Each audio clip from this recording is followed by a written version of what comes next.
This is Hunter Muse. And this is Chris Snipes, and you are listening to The Melt.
Okay, why don't we just start at the beginning?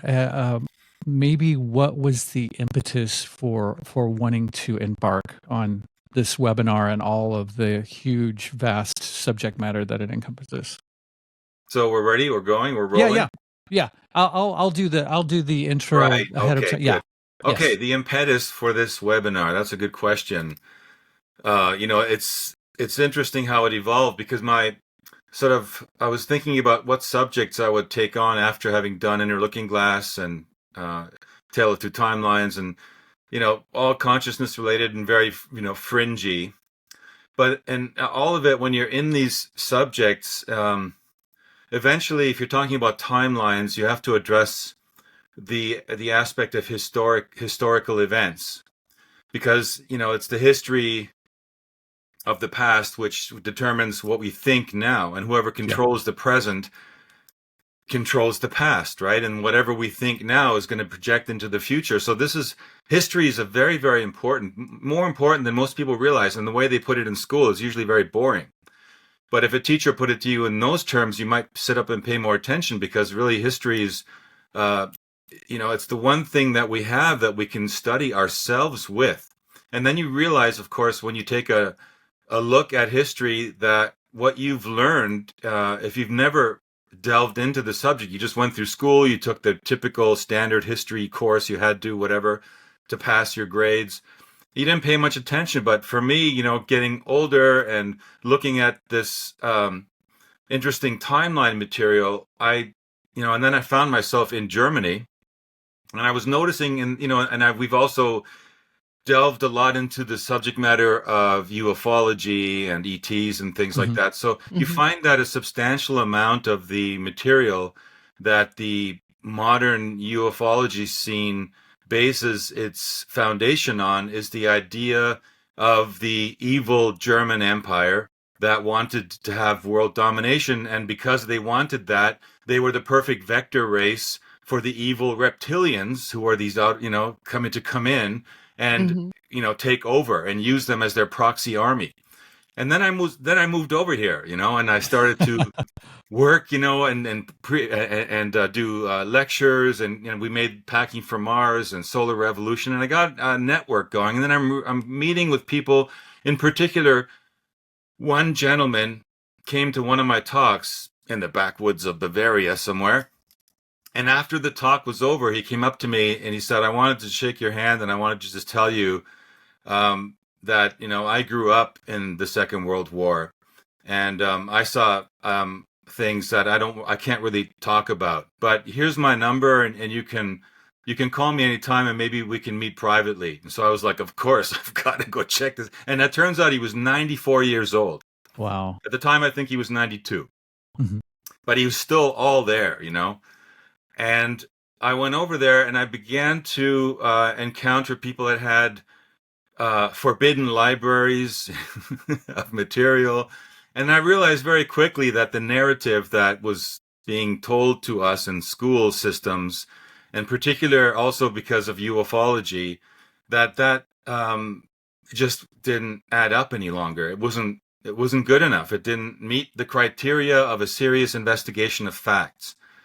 And, once you begin to crack that open, so then obviously I started in that pathway a couple of years, and I knew that at one point in my life I was going to have to address that in some form or other, whether it's a film or whatever. And so when this webinar came around, the idea of what to do for the webinar, I came across the documentation, which I then presented in the webinar, the German white paper. And I was like, okay, well, I've got to find a way to get this out there because this is so important. I mean, I can't believe this gem has been lost and just sitting collecting dust on that. No one's even looking at it. And this is like game-changing stuff, right? Exactly. So, but I was a little bit leery about getting into the subject because there are even laws, for example, in Germany, where you have to be very careful how far you tell, how much truth you tell. It sounds crazy. But there's something called Article 5 in the German, Bundesverfassungsgesetz, it's called, like the German Constitution, even though it's not a real constitution. It's the one the Eisenhower administration overlaid on the Germans after they tore the country to shreds. And in that one, you have the ability to have a freedom of speech and freedom of opinion. And then a few years, on, like in 91, I believe it was, they brought in another article which made it illegal to contest the fact of the Holocaust. And that now they're even wanting to extend it up where that you can't even contest the facts of the origin of the war and who's at fault, and that it was the Germans who were at fault, right? And so it's getting very precarious, and it's getting tighter and tighter, and the ability to tell truth, as we're noticing, even with respect to another side diversion, wokeness and stuff. I mean, you can't even bring Shakespearean literature into the schools any longer without offending someone these days, right? Yeah. So I had to think like, how am I going to do this in a way that's respectful of the people who are skeptics, but still presents the fact of what happened in a way to open people's minds up to the fact that, hey, the narrative that you were told isn't necessarily the true narrative. There's a bigger picture going on here. There's more information which we can talk about, we can put on the table and analyze. And I guess the crux moment was when I encountered the material of John Lamb Lash, which was Gnosticism. And Gnostics are about truth.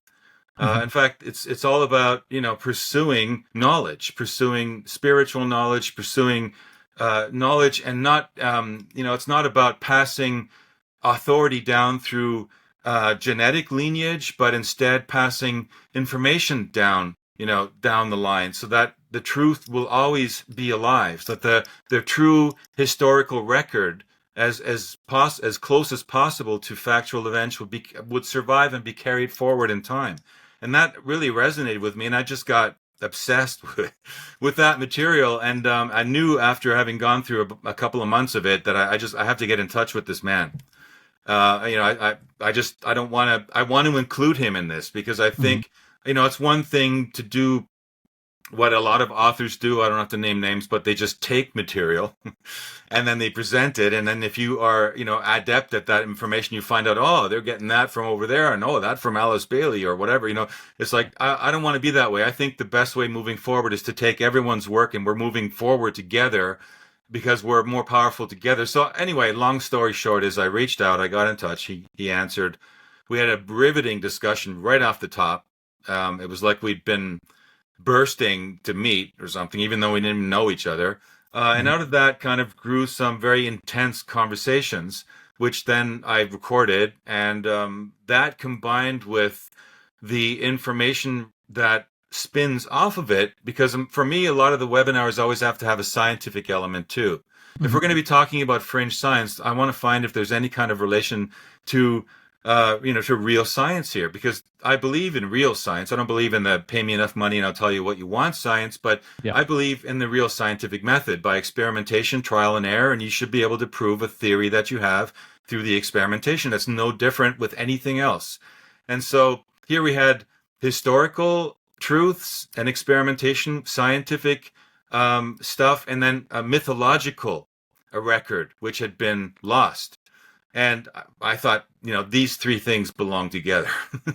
I just have to figure out a way to worm them, weave them together so that they work, because as you've seen, there's left brain intense stuff in the webinar, but then there's also this story of the mythological story of creation, which has been omitted and lost in history because of the prevalence of the Abrahamic religions. And so you have this right brain stuff, which is like at first thought, like, what? Where's that going? Right. And then back to the left. So I think it's this full rounded, holistic approach, which is my intention was anyway, to open your mind both metaphysically and with knowledge, with respect to those three pillars of our society: science, knowledge, like whatever, history, and religion. Those three things, they all have a correlation because society is based and built on those foundations. So that was kind of the starting point, and that's where it went. It took 6 months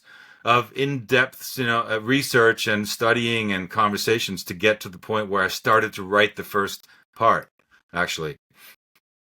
Fantastic. Well, to go back to something that you said previously, what were in some of these forbidden libraries that you came across, or were they just alluded to by conversations you were having? Well, they were autobiographical accounts, for example, of in the case of Germany, there were Germans who had who were alive, and they were like young, and they went through that thing, and they saw their perspective, and they documented their perspective. Mm-hmm. And their perspective is not conformed to the official narrative of what happened. And so those materials have gone underground. In many cases, they were burned.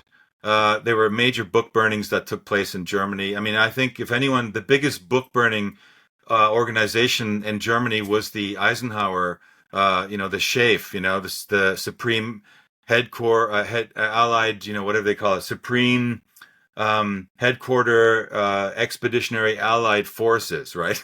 He was the head of that. And they went through and they just grabbed all of German's material, books, libraries, and they just burned it. And Eisenhower even had 20 million reformed history books printed in the United States and then brought over to Germany. Those became the foundational curriculum of German education post Second World War, 45 onward. This cleansed and sanitized version of German history is what most of the people in the last 4 generations have learned. So you have a big barrier in the way, especially with Germans, because they've been heavily brainwashed. It's probably the most profound brainwashing mind control experiment on the planet, because you had a very, very highly developed intellectual society here. Mm-hmm. And to change them, you have to really start at the base. So they were robbed of their history, and they were robbed of their intellectual property rights. I mean, literally, when the Americans came into Germany, one of the first addresses that they stopped at was the German Patent Office. And they grabbed between 300,000 to 400,000 patents from Germany and stole them, literally. There's no other way to describe it. They just took them to America, and they, of course, didn't know what to do with them, but they knew that the Germans were, anywhere between 20 to 100 years ahead in various technologies, anything from textiles to inks to weapons to steels to metals, to healing modalities. They knew a lot about tobacco. They knew a lot about cancer, curing cancer, and the causes of cancer. There's, it's always about, you hear about the Germans were, they had these evil weapons and stuff, but no, they had a lot of other stuff too. Sure. Really powerful stuff, and that was taken from them. And so what I found was in these libraries, I found some of those lost books, some of that lost information that blew my mind. And it opened my heart for the German people like never before. Because when you come here, okay, and you live in Germany and you're Americans and you've never been here, and I was an American or Canadian American, and I came over here, and sometimes the Germans can come across as a little bit snobby, Yeah, cold, sure. Right? Cold shoulderish and curt, to the point, right? And you kind of like, if you don't understand their history so much, and even they don't understand it, you tend to hold it against them. But the fact is, they have good reason to be that way. And I think, and they just need to soften up again and open up again, and they will return to where they once were.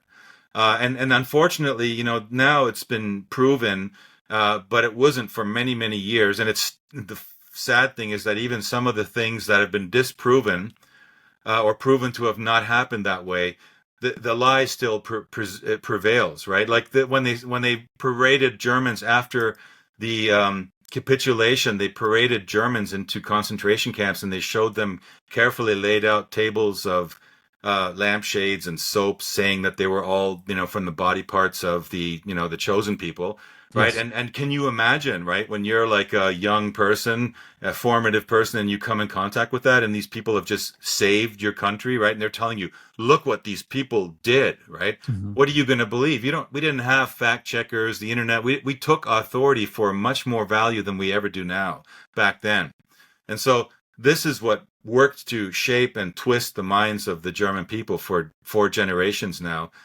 And the whole world, really. I mean, we're all victims. I grew up in Canada, even went to school there, and I heard the same stories, and I hated the Germans. I mean, I have German lineage, and that's why I was interested to go back and kind of rediscover my roots. And what you find out when you're actually feet on the ground is a totally different story. The other forbidden books we're talking about here, on the spiritual level, we've covered the historical aspect, but the spiritual aspect is the Nag Hammadi, the codices, right? These codices, which I knew nothing about actually until I connected with John Lash. I knew about the Dead Sea Scrolls. A lot of people know about them, and they're probably the most famous. Yeah. And out of those, emerged things like the Essene Gospel of Peace and all these stories about Jesus with this cult of people, these, esoteric wisdom teachers living in Qumran and the Dead Sea and the caves and stuff. And you think, wow, this is amazing. And I got into all that stuff, right? Well, what you find out is that it's, again, when the Vatican finally allowed the archives to be open, and Robert Eisenman was one of the first scholars to go in to analyze what's really written in the Dead Sea Scrolls, he was shocked. And what he discovered in it turns the Christian doctrine, the origins of Christianity, completely on its head. Mm-hmm. Okay, it's so vicious what's written in those documents. It's so full of hatred for and contempt for humanity that you just can't. At first, you can't believe it. The cognitive dissonance is so huge. Like, what? No way, right? Well, yeah, actually, that's the way it is. And the documents that were neutral, or the documents that were, let's say, truer to what had been documented, those were the ones that were the Gnostic source of information. Those were the Nag Hammadi, found 800 kilometers north of them 2 years earlier, actually. But the discovery was never really, they didn't really check what they found until years later. And when they began to go through that material is just so profound. And now, of course, there's translations of the Nag Hammadi library. But even talking to John Lash, he's like, he went through that material, and only because of his work as a comparative mythologist was he able to decipher that much of the translations of that material is off too, because it was steered or controlled by people who were basing the historical record on the Abrahamic framing of reality, the religions of the Abrahamic religions. And so if you're looking for the word Messiah and Christ and God's only begotten Son, then you're going to take words like monogenes, right, which actually mean singularity, and you're going to say, oh, it's the only begotten, right, because you're framing it, you've already been conditioned. And so much of the translation of those works is unfortunately off. And thanks to a guy like a nidge, like as I would say, like John Lash, who went through that material for 30 years, imagine, right? I mean, spending 30 years, right, on something. And because of his background, he was also an astronomist and an astrologist. He knew a lot about astronomy and the world, historical events and mythological perspective based on astronomy. And that's a whole other fascinating chapter of his life as well, which isn't even included here. But that gave him kind of some interesting perspectives to be able to decipher what was really being said here. And so that was the lost, or the, whatever, forbidden knowledge that was uncovered. And we now have, finally, we can now begin to assemble these lost chapters of the historical record of humanity, the human animals on this planet, literally since the beginning, and find out like things like how were we created, who created us. And the creation narrative is the truest one to being able to you can fact check it in a way, right? And so that leads, of course, to the other aspect, the third aspect of forbidden material, and that would be science. And for this, you have to kind of open your mind up to something called plasma science and the electric universe. And these are kind of poo-pooed in the mainstream circles. We're all big on quantum physics. We're big on Big Bang, relativity theory, and all these things, right?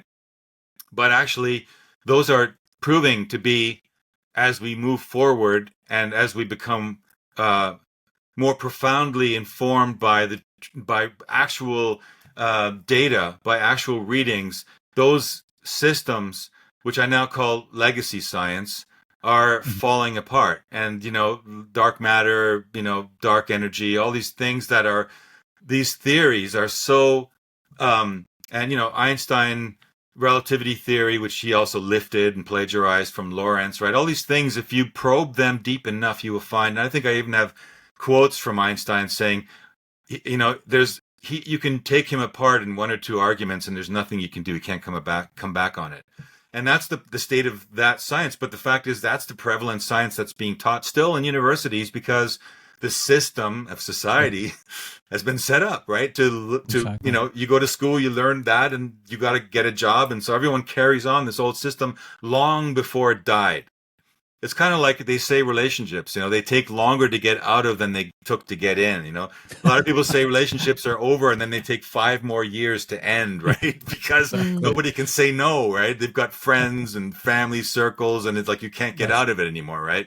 Yeah. And so this is what it's like with science. And so but the forbidden stuff is the most fascinating stuff. The plasma stuff is just, and why plasma? Well, because the Gnostics knew that the creator of us, of our planet even, and of the galaxies are consciousness. They are conscious beings of a tremendous scope and size that we can't even fathom. It's hard to fathom the Milky Way galaxy, right? The one we can see if we have a clear sky. We can see the Milky Way galaxy.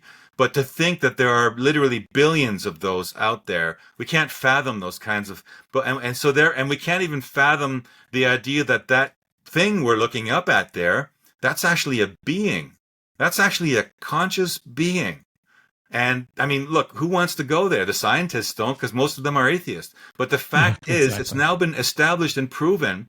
And I think I mentioned Tsitovich, and the Russian scientist, one of the leading plasma physicists on the planet, who made experiments in his laboratory and proved that that plasma begins to act consciously like some kind of freak super AI in a laboratory. And if he was able to do that in a small lab, you can imagine it doesn't take much of an imagination to extend that outward to, okay, well then if that's conscious, then everything is plasma, right? The planet, the moon, the sun, the solar system, the entire galaxy, right? So you have all of this plasma out there and it's all conscious. And so the idea that there could be a conscious being out there that's at the center of our galaxy that actually designed us and threw it out there into the third arm of the galaxy in an area called M42 Orion.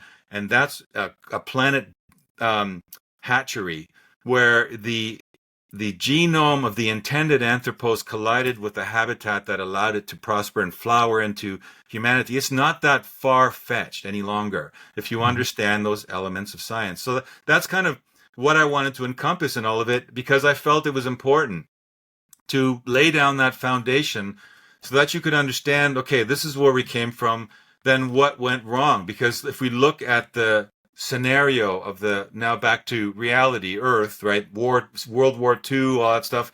How could it be that we could land there? Like, how could that much evil have survived in an experiment that was intended to be such beauty and such an profound level of genius that we've landed there? Like, why? That can't be. So I try to explain all of that in those frameworks. Mm-hmm. That's it's a lot interesting. Said, so yeah, feel free to. Did you?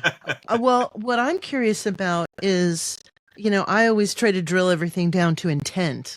Like, so what was the ultimate intent of this rewriting of history? Is it just to disempower Russia or Germany and the German people, or was it was there something that was even more malevolent than that? Well, that's the thing, and that's where this other aspect comes in, that you can't say it's the... I mean, we know that the Second World War was a showdown between the Germans and the Jews. You know, that's kind of the main, like the most base way of describing it.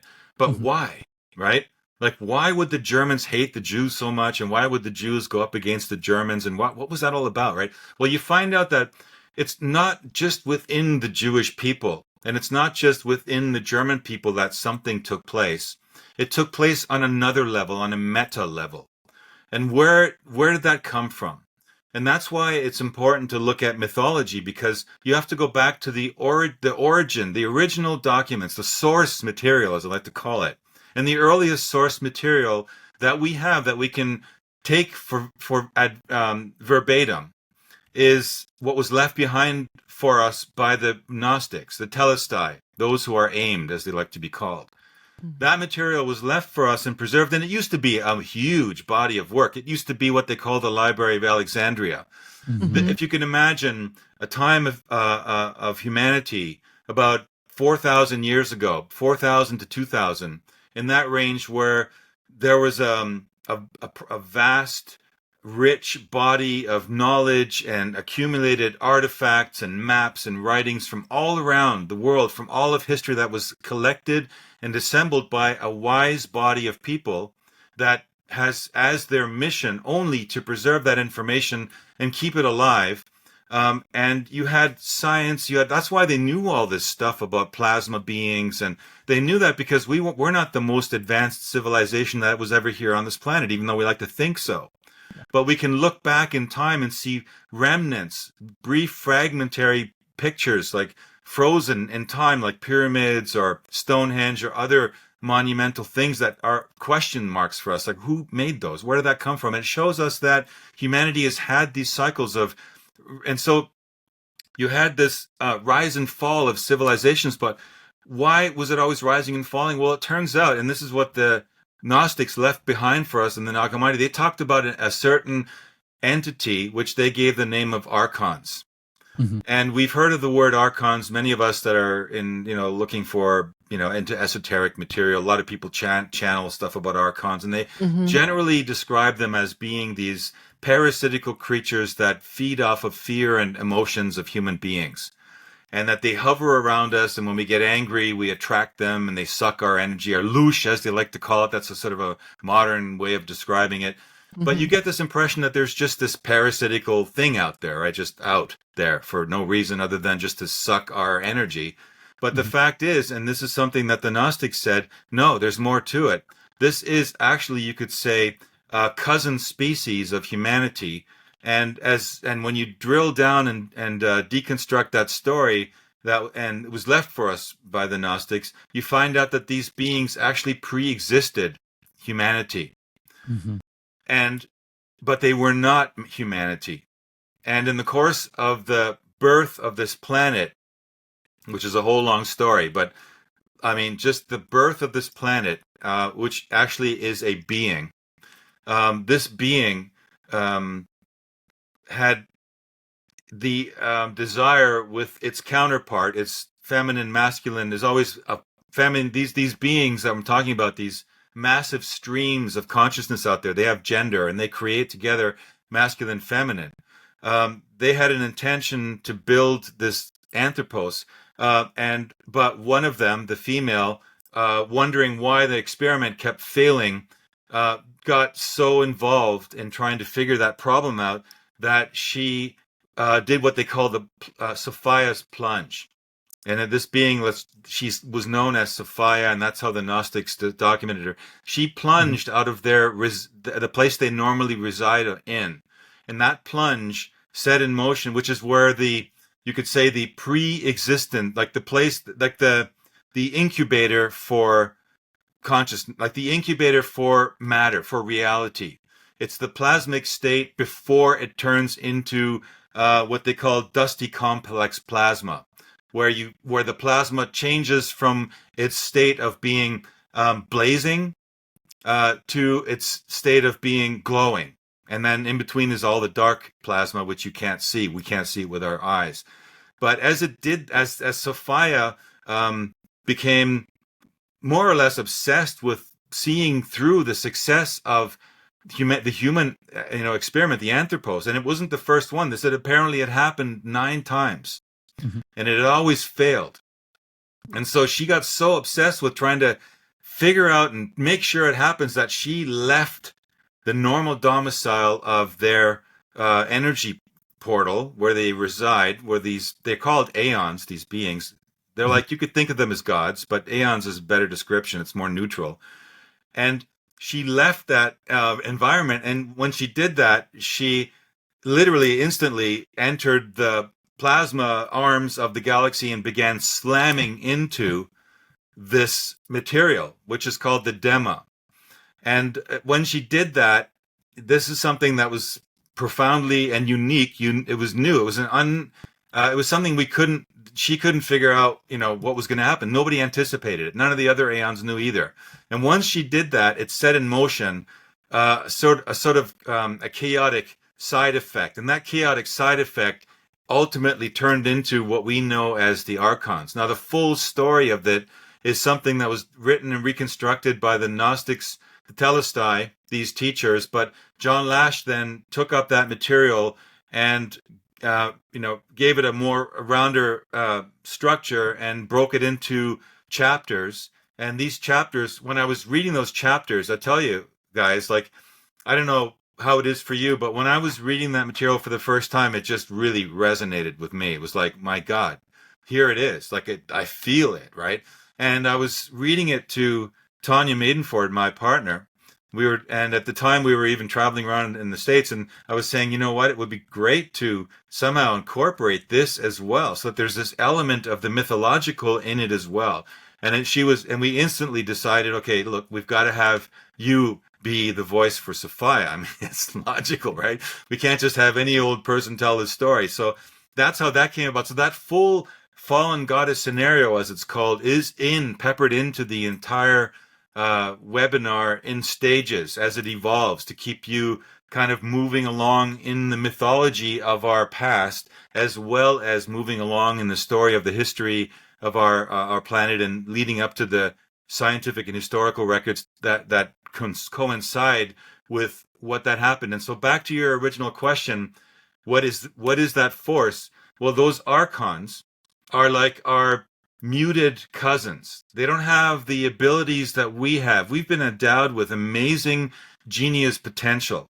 We are the creator beings that were intended to be just like the Aeons, like them. They gave us no limitations. They said, go out there, do it, figure it out, and just be like, they don't interfere. Once they release it, they let it go and see, and that's why you have free will. But these Archons don't have everything that we have. They're a mimetic species. They can only mimic. That's something that's already done. And there's interesting segments and passages in the Bible and in these early Nag Hammadi writings that describe their encountering of the Anthropos and wanting to cast it down into the darkest place of the universe. That's where that whole story of that we are like on a prison planet. We've been Yahweh, and like they cast us down, right? And they put us down there, and then now we have to get off this planet and get back to our spiritual core. That's completely the opposite. That was the Archons saying, you know what, we're envious of this being, and we're going to do whatever we can to destroy or block it or interfere with its thing. And that's how the whole game started. That's where all the trouble began. And so that entity, and the oversoul of that entity, is of a reptilian nature. So you hear about the reptilians, and there are all these correlations. Even the way they were described by the Gnostics, the way they looked, they have an appearance of what we describe in UFO lore as the Greys, the big buggy eyes, the embryo, like sort of mini, like strange humanoid, but not completely beautiful like humans, right? So Big this heads. is how the Gnostics describe them. And if you look at the wording and the encounters that the Gnostics had with these beings, it's almost verbatim, like abduction experiences that are described in UFO lore. So very, very fascinating overlap. So they've been trying to penetrate into our world since we came about. And the interesting thing is they were there first. Then Sophia, in the whole chaos of trying to figure out how to get her experiment back on its feet into a proper planetary environment, to put it safe, lands and turns into Earth, literally. And ever since then, we've been in the middle of this solar system, which is inhabited by these Archons. We don't see them so much. They are physical, but they're more mental. They can penetrate into our world a little bit, but they must leave again. And this is why it's interesting, because you never really see these aliens here like hanging out, you know. But you do see a lot of UFOs, and you do see a lot of these beings appear again in books and eyewitness experiences. But I would forward that thesis that that's really what's going on here. Maybe not in every case. A lot of people will be jumping and screaming, saying, "No, I saw reptilians and I saw like mantis beings and all these like, hey, we just did a film with like based on a book with 87 different kinds of aliens, right?" Yeah. But leaving that aside, just looking at the story of the Archons, your question was, why would this be happening? Why, what is this force? That is really the essence of what that force is, and they've been trying to do it since day one, since we've been here. It's wild. I am in the middle of writing a film, and the main character's name is Sophia. Wonderful. I mean, coincidence, that's right? such a crazy sync. Yeah, that's really, really interesting. It's interesting that there's a couple of different things going on in these different narratives, the one about history and the one about mythology. Whereas you see more and more as I go on, I see what we usually call mythology and folklore as being at one point a literal truth that through the ages has been, through generations and the changing of the world and how we become more of a materialistic culture, they become just sort of made up stories. And then you have the history one where there's something took place, but then somebody came in and destroyed all of the documentation of that and had then falsified the truth. And now that is truth. So you have a truth that gets falsified, and now it's looked back as something that's ephemeral and probably were just stories passed around, sitting around the fire. So it's interesting to see those two things playing out over the generations, like falsified history and then falsified mythology.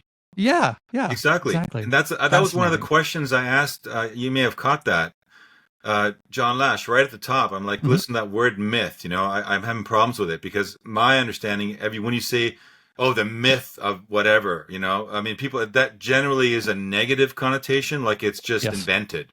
Some, feeble-minded person accepted some weird concocted story and thinks it's true, but it's just a myth, right? But no, that's not the case at all. Myth is just a word for the narrative. And a narrative is something which can be true, or a narrative, as you say, can be something which has been tampered with and manipulated so that, to take it. And this is, for example, where the myth of the Abrahamic religions comes in, because that's got a creation myth as well. And, touching on that idea that we are cast down here, and that we're sinners and that we have to get up to heaven and all this stuff. Yeah. Imagine the fact that Sophia came here and birthed the planet, became the planet, and by extension us. We are her dream. She's dreaming us, in the sense of transcendental experience. Like all of us, when we dream, we create bodies. Like we're creating bodies within this plasma in consciousness. And we only invent words like particles and physics and stuff to try and explain the cause and reaction of what we're experiencing, but we're all just in this dream. And we're trying to materialize it. Yeah, and we're materializing it, and the dream is real. And the real dream, the real mission for the Aeons was to create us with genius potential and to flower that in this perfect habitat. So in a sense, what we are here is we're in heaven. This is heaven. And the earth is the final destination. Imagine that, right? How opposite that is to the story that, when you when you die, you'll go to heaven or you go to hell, or in any case, you got to get the hell out of here, man. Right? Who's saying that to us lately? Right? All my friends, a lot of people are like, yeah, I'm done. I can't wait to get off this place. This is like this. I don't belong here. I'm not from here. I'm from the stars. Right? Well, yes, you are from the stars. Really, like there's that. I don't know if you saw that that section with that bracelet, right? The Petula tablet, right, which has the writings, the oldest known writings, right? And they're on this little gold leaf the size of a stamp, and they're talking about coming from the stars. And they're talking about life being a way to put the repository of knowledge somewhere. And that fits totally in line with everything I've been talking about with the Inner Looking Glass. With the webinar Inner Looking Glass, I talked about how we tap into this field when we want knowledge. That's why when we're born as humans now, we don't come into the world knowing nothing. We have somewhat of a kind of a personality. Some people are even born with piano skills or musical skills. It's because they're drawing from this field, this repository of everything that the human animals are the highest on the planet. Okay. And they're the ones that they've been given that special genius potential, but not because they're better or standing over all other creatures and animals and plants in this world, only because, they are supposed to live in symbiosis with those things, and they can. And there have been times. And even like if you look at the way the Native American people live, they lived in harmony with the environment. They didn't burn down and raise the ground and, leave it like dead. No, they just moved and lived in that flux and the patterns of the weather patterns and the seasonal patterns and the animals that they were living in tandem with. They just moved and flowed with that. And that's actually what was intended. But instead, we have this dark seed of manipulation, which has been inserted. And John calls it the Archontic infection, like a malware, which was inserted into our brain. And in the webinar, I think you've probably seen it, where I talk about how that malware was implanted into the human brain. And then that sounds really far out there, right? But there is science behind it, believe it or not, right? And, even to the idea of abiogenesis, right? Abiogenesis is where, in certain conditions, magnetic and electric conditions on the planet, and this was proven with experiments even by someone as renowned as Faraday, right? The Faraday cage, right? People like on that level did this experiment and reproduced it. And of course, it was then pushed under because it was saying essentially that in certain conditions of electromagnetic radiation and pressure on the planet, inorganic material can become imbued with living energy. And in the case of these experiments, they basically emerged as aphids, as little tiny microscopic nano-sized little parasites. And if you know anything about Toxoplasma gondii, people are worried about their cats and, getting too close to cat, feces and things because if you get it into your system, that parasite will go into your brain, cross the blood-brain barrier. What does it do? Well, it goes into the L-DOPA circuits of your brain, and it'll begin to inhabit your brain and control your thinking. Believe it or not, like this is real shit. And it'll control your thinking to the point where if you do not take measures to stop it, it will essentially, you'll become a zombie slave for this parasite's desires. So the parasite will use dopamine in your body to reward you for the things that it wants. Right. And it's really bizarre, right? Because when I was in the middle of the webinar, somebody sent me something about called Wetiko, right? Yes. By this author by the name of, I think, Paul Levy. And it was about this parasite, and this is what the Native Americans describe it as. This parasite inhabits your body, and the parasite gets into your brain. The parasite begins to control your brain, control your thinking, and what happens is that society begins to fall apart because they aren't living true to themselves. They're living true to this parasite. And this is literally a description of what happened when the Archons finally managed to penetrate into the neural circuits of humanity. Go ahead. I'm curious where this falls in line with your Project Looking Glass work? Because when we spoke to you last, you were saying that there's basically two different competing realities that are happening right now. Yes. And it could be going one direction or going the other. Do you feel like this is an adjunct to that research? You know, there are a lot of overlaps, and I'm looking back at that work now going, I was amazed at how on I was with so much of it without knowing this other material. And yet at the same time, I'm having to go back and look at the characters and the events that happened with a new lens. Mm-hmm. And I may do that, but for now the essence is still totally accurate. Even the inner looking glass part of it too, with something called wave structure of matter, which I'd explored in that. I don't know if you guys are familiar with that webinar, but that one explored how there is no matter. There's only waves. There's standing waves. That what we describe as electrons are round standing waves, and they come together when two opposing equal energy waves collide, plasma in the plasma space, and they form these, what we would call particles. And out of those particles, we assemble our body based on the conscious model. The model in the case of our case is the genome that was invented by the Aeons, Sophia, and Thelity when we talk about the new material that I'm looking at, the Gnostic material. But the two timelines fits perfectly in line with the timeline that we have that is supposed to be the realization of the fullest potential of the human genome, the biological, natural, organic timeline. The one where we embody and live the faculties that we've all been endowed with on a mass scale.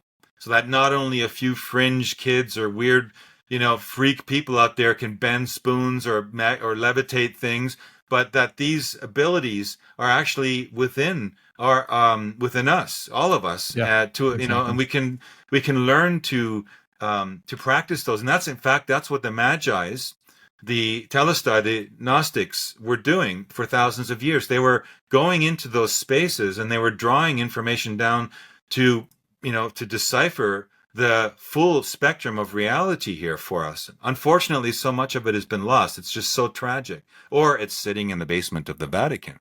Right? But the other timeline is the transhumanist timeline. And what is that about? Well, it's about AI. And what is AI? Anything but a mimic of humanity. Because AI never created itself. Who created AI? Exactly. We created AI. And we created AI to do what? To mimic what we do.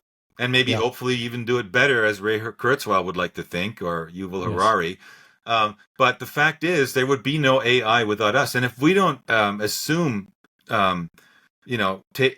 control or dominance over this technology and say, hey, look, we created this technology. It's there. It's under our, we reign over it. It's part of our evolutionary process to develop this technology, but it's not. Exactly. If we don't own that, guess who will? The Archons will. They'll just say, hey, this is perfect. And they use AI to convince us of all kinds of things. They trick us into believing that, for example, they've changed the human genome, right? And if you look at mRNA technology, and, you guys know, I'm sure, all about that. And what is that? Yep. Anything else but the same idea of impregnating technology which enters our body and, in a way, affects our consciousness in a way that you could describe it best as called epigenetically.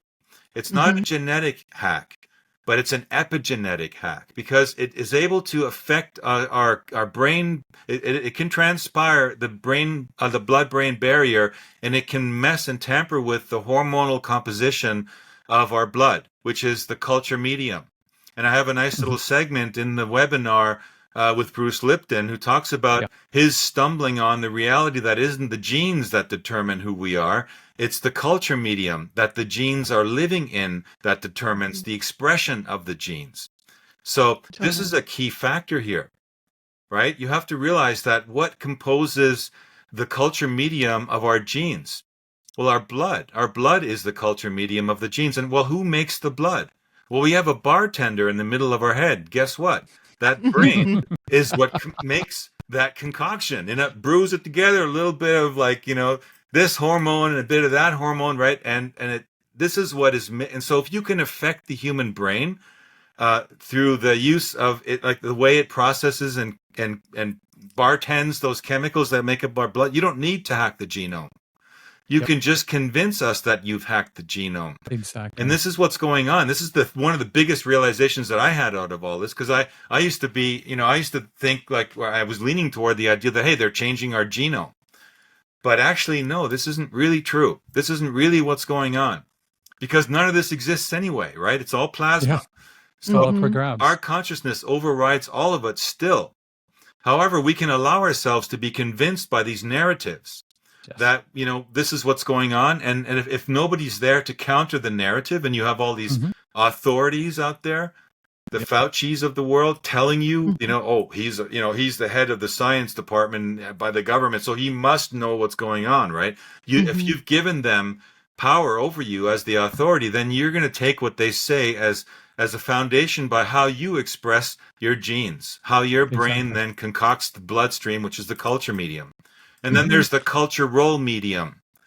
Interesting play on words there, but it's true. The culture role medium is what determines how we respond to our environment on the external sense. So we're floating inside of the culture role medium as consciousness, taking in the stimuli from what's going on around us in the world, what people are saying, what's on the news, what's happening. And then we're responding to that depending on the level of spiritual evolution that we have, in a positive or negative or neutral way. And those things affect us emotionally. And then the emotions affect the way, again, the bartender concocts the culture medium. So do you understand how that feeds down into your system?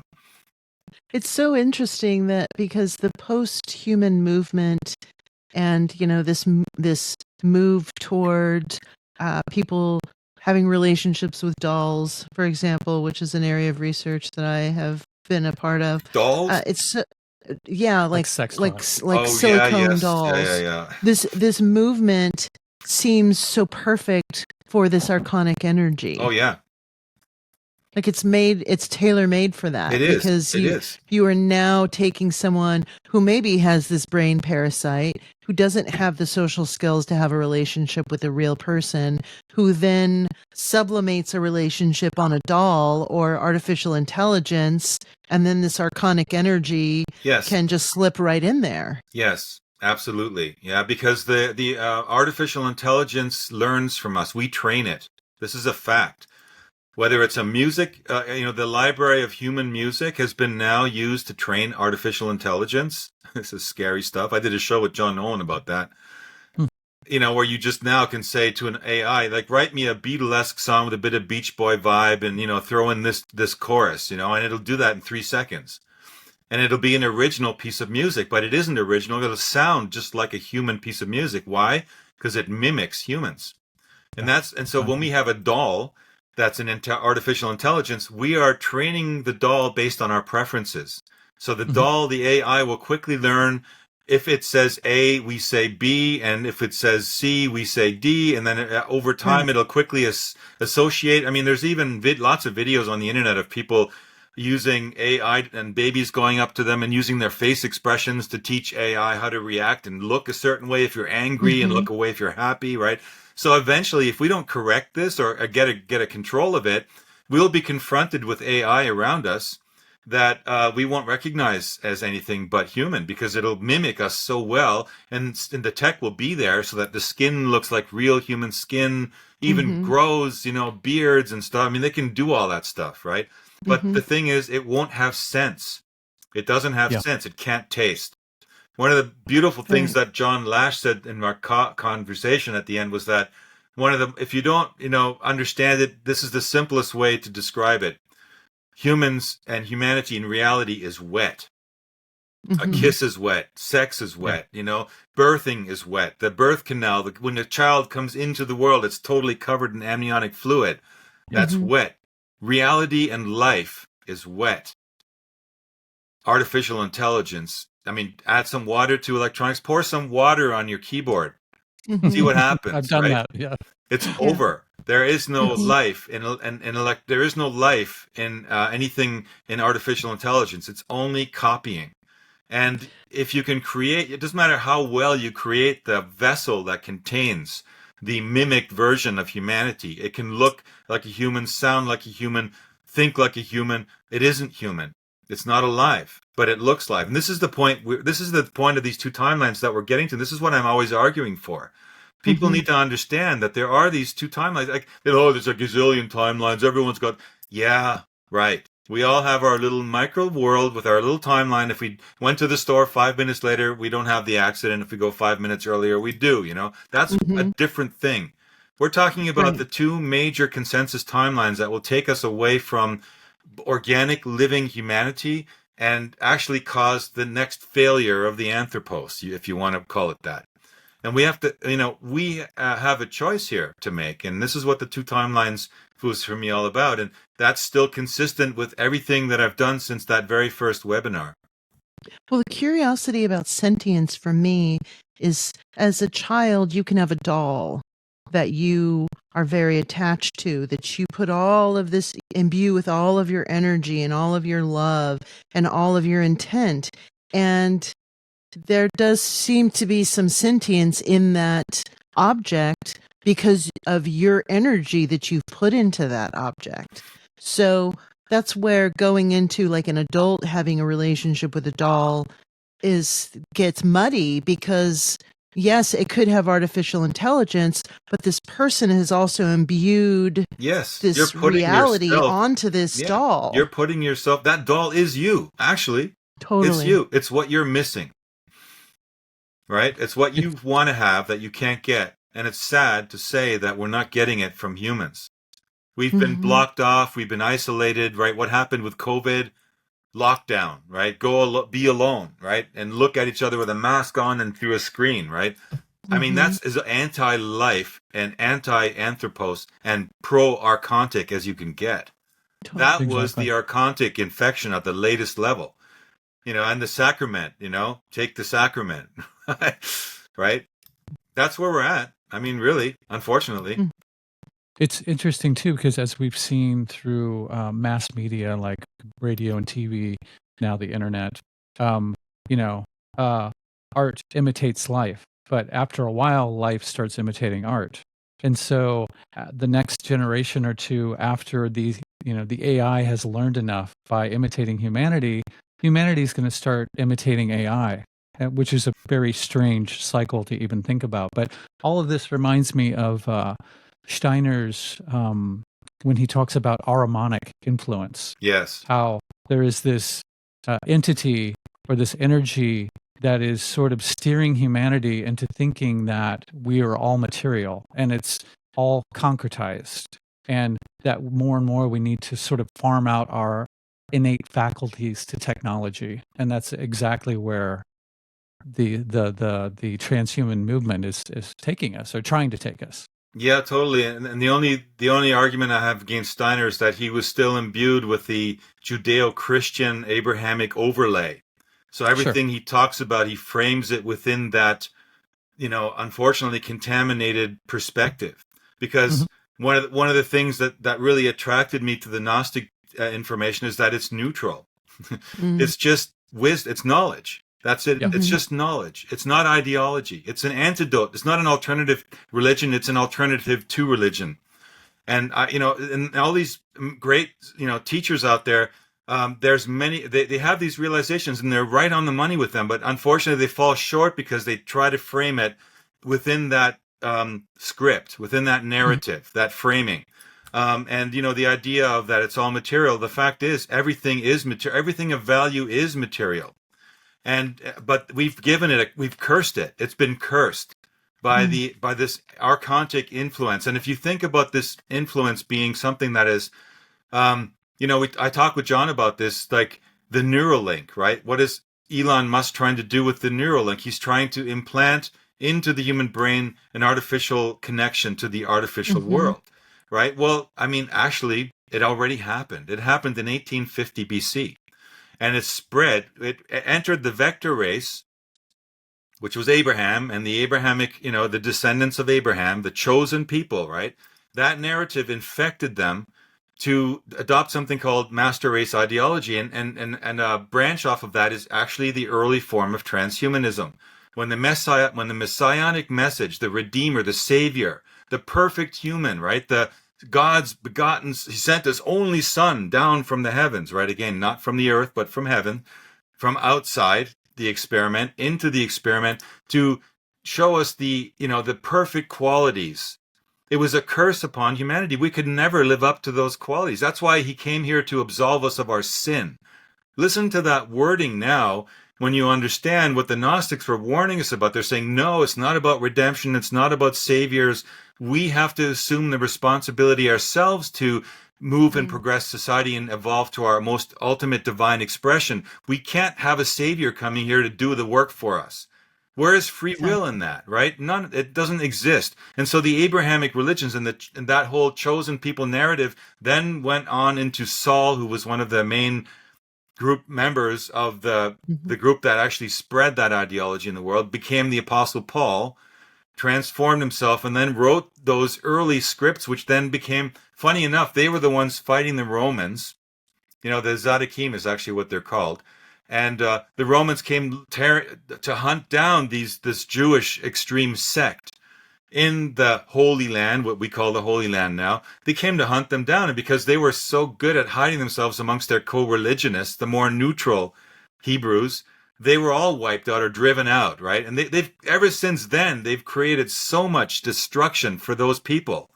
I mean, I show a chart in the webinar where they've been driven out of dozens of countries worldwide since they were impregnated with the malware, which evolved into the Abrahamic bloodline, right? The bloodlines and the idea of kings and people that are chosen. Total manipulation of the original Anthropos, the ideology that we're all, humanity in total is the chosen people. We are it, all of us. There is no one group of people which is better or will inherit the earth. Who has the right to give the earth to a specific group? It's all just a story, right? So these things are all unfortunately impregnated into even people like Steiner. So I like the idea of looking at it as much more neutral. And he finds words and phrases which, like Wetiko is one that describes the Archons, but it's from the Native American perspective. It, in a sense, is much more neutral. Carlos Castaneda has a term for it called the Flyers. And there are cultures all around the world which have identified that aspect, which you can find, and it's there. So leaving religion and the Abrahamic religion out of it is probably the best way to find our true essence of who we are. But how's that going to happen, right? That's like so embedded. It's much more embedded than the narrative of the Second World War. But nonetheless, the Gnostics took it upon themselves to document that truth for the future. And that's why I called my webinar a time capsule, if you were wondering, because I'm thinking in terms of, look, we've got to preserve this neutral perspective and just lay down these facts in the storyline so there's people in the future that if they have to pick it up from scratch, they know that there were people even way back then, 2024, that were onto it, that were preserving a more neutral, all-encompassing worldview and view of the sciences and view of reality and historical events. Well, ironically, speaking of the ephemeralness of the material world, you should make material physical copies of these webinars because the internet can be scrubbed. Oh, yeah. DVDs can't. Yeah. I know. I've been thinking about that. I've been thinking about even maybe some kind of a cool, like, actual time capsule, like, package or something. Yeah. That sounds fantastic. Before it is, absolutely. And so I'm not, when I'm putting this information forward, of course, it's very sensitive, and I especially if you're of the Jewish faith, and you identify with the Jews, or you identify with Christians, and of course, it's going to hit you on the nose, man. It's like, this is hard hitting stuff to say. Some alien intrusion happened into your forefather Abraham, like that's like ultimate racism. But no, not really. If you look at the whole message and what it's bringing into the world. I had an interview with someone in Germany where I brought up the idea that transhumanist idealism started with the whole Jesus Christ story. And that freaked him out because he's totally into Jesus and Jesus is his master. And it's like, it can be very offensive to people. But look at I always ask, like, what would happen if you took away all that stuff? Do you think that humanity has a possibility of still being morally sound, and have impeccable behavior and develop loving feelings of compassion for its fellow existing human beings, or is that just a requirement of some being that came here to teach it to us? Exactly. I mean, and Like it doesn't mean that there weren't teachers. I mean, the Telestai, the mystery school, were teachers, right? So there are people that are gifted and that spend their lifetime gathering this information to pass it forward. But as soon as you put a spin on it, and this is like you were saying, like, who wrote that script? Like, it's always comes down to, like, yeah, who did write the script? Because everybody who writes down the script, that you have to ask, what was the motivation? And there's usually always, in the case of the Vatican, it's clear. I mean, just the fact that there is a Vatican basement we hear stuff about, and we never get to see what's in that damn basement. Why not? I mean, hey, isn't it humanity's accumulated knowledge? Why shouldn't we have tours of the Vatican basement and someone that knows everything there and says, check this out. Why not? Well, because they're hoarding it, they're blocking it, and they're changing the narrative. They've even changed the script in the Bible. Right. And it's funny. My mind is going off on a million tangents right now. I just had the idea.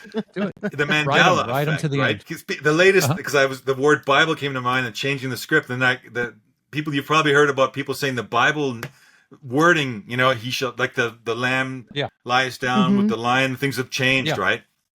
Mm-hmm.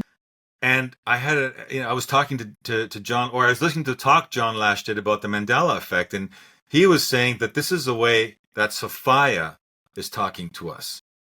Because you got to remember, she's embodying the earth. She's this living being.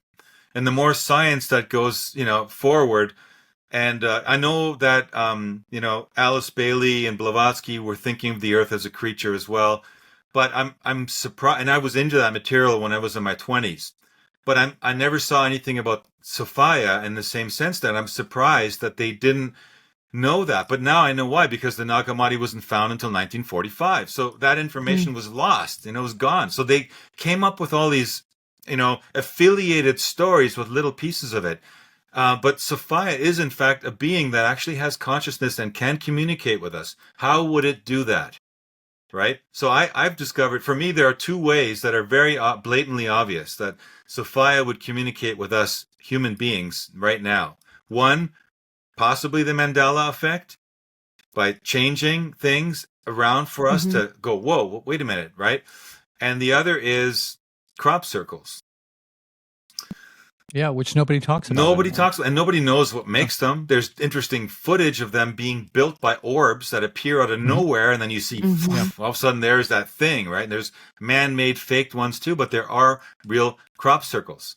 And those crop circles, for me, it makes total sense. Now that I know that Sophianic narrative, that would be a great way to communicate with humanity. And that particular region is probably perfectly set up magnetically, electromagnetically. That's why, you ask yourself, why only there? Why only in the UK? Why not everywhere? In China and Japan and America and Canada? Well, because maybe those areas don't have the particular qualities which are conducive for Sophia, Gaia, to create those impressions, right? Where we have, we talked about the looking glass having to be placed in certain areas which were called stargates because they have particular nuanced qualities of electromagnetic energy, where you then place the device in that energy and it reproduces a picture for you, much like a television does, or like your pineal gland does as a transducer in the middle of your brain.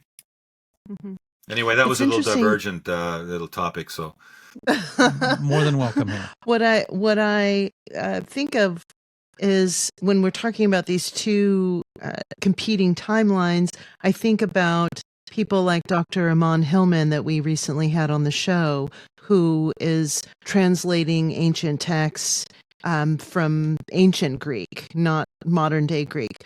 And so much of what he's talking about is a total inversion of Christianity, and this idea that all of the ways that we look at religion have been completely bastardized and homogenized as a method of control. So I think that they're in this not necessarily a battle, but in the symbiosis of these two timelines, there are people who are, we could say, waking up or maybe having some recognition or some realization. And I would opine that that is that Sophiac energy that is speaking through the muse or speaking through these texts. Do you think that there is maybe some level of a awakening that's happening or a resurgence of this information because we've reached this point of critical mass? Yeah, I believe that has to be happening because essentially there's going to be this cutoff point, this point of no return, and we have to have a chance. And I know that I remember reading that the Gnostics said that Sophia could intervene. She could probably eradicate the Archons, but that would be, she actually was she created them. They're her creation. So she's assuming responsibility for it. And then what happened is that the Archons, if you look at them, rather than being a destructive source purely for the sake of destroying, you could look at them as a way to strengthen the immune system of humanity, the way, pathogens are inside of our body constantly. When we have a healthy immune system, they never rise up and create an illness. It's only when certain states in our body are conducive for us to being overtaken by an imbalance of the pathogenic substances in our body that we then get sick, whatever form it takes.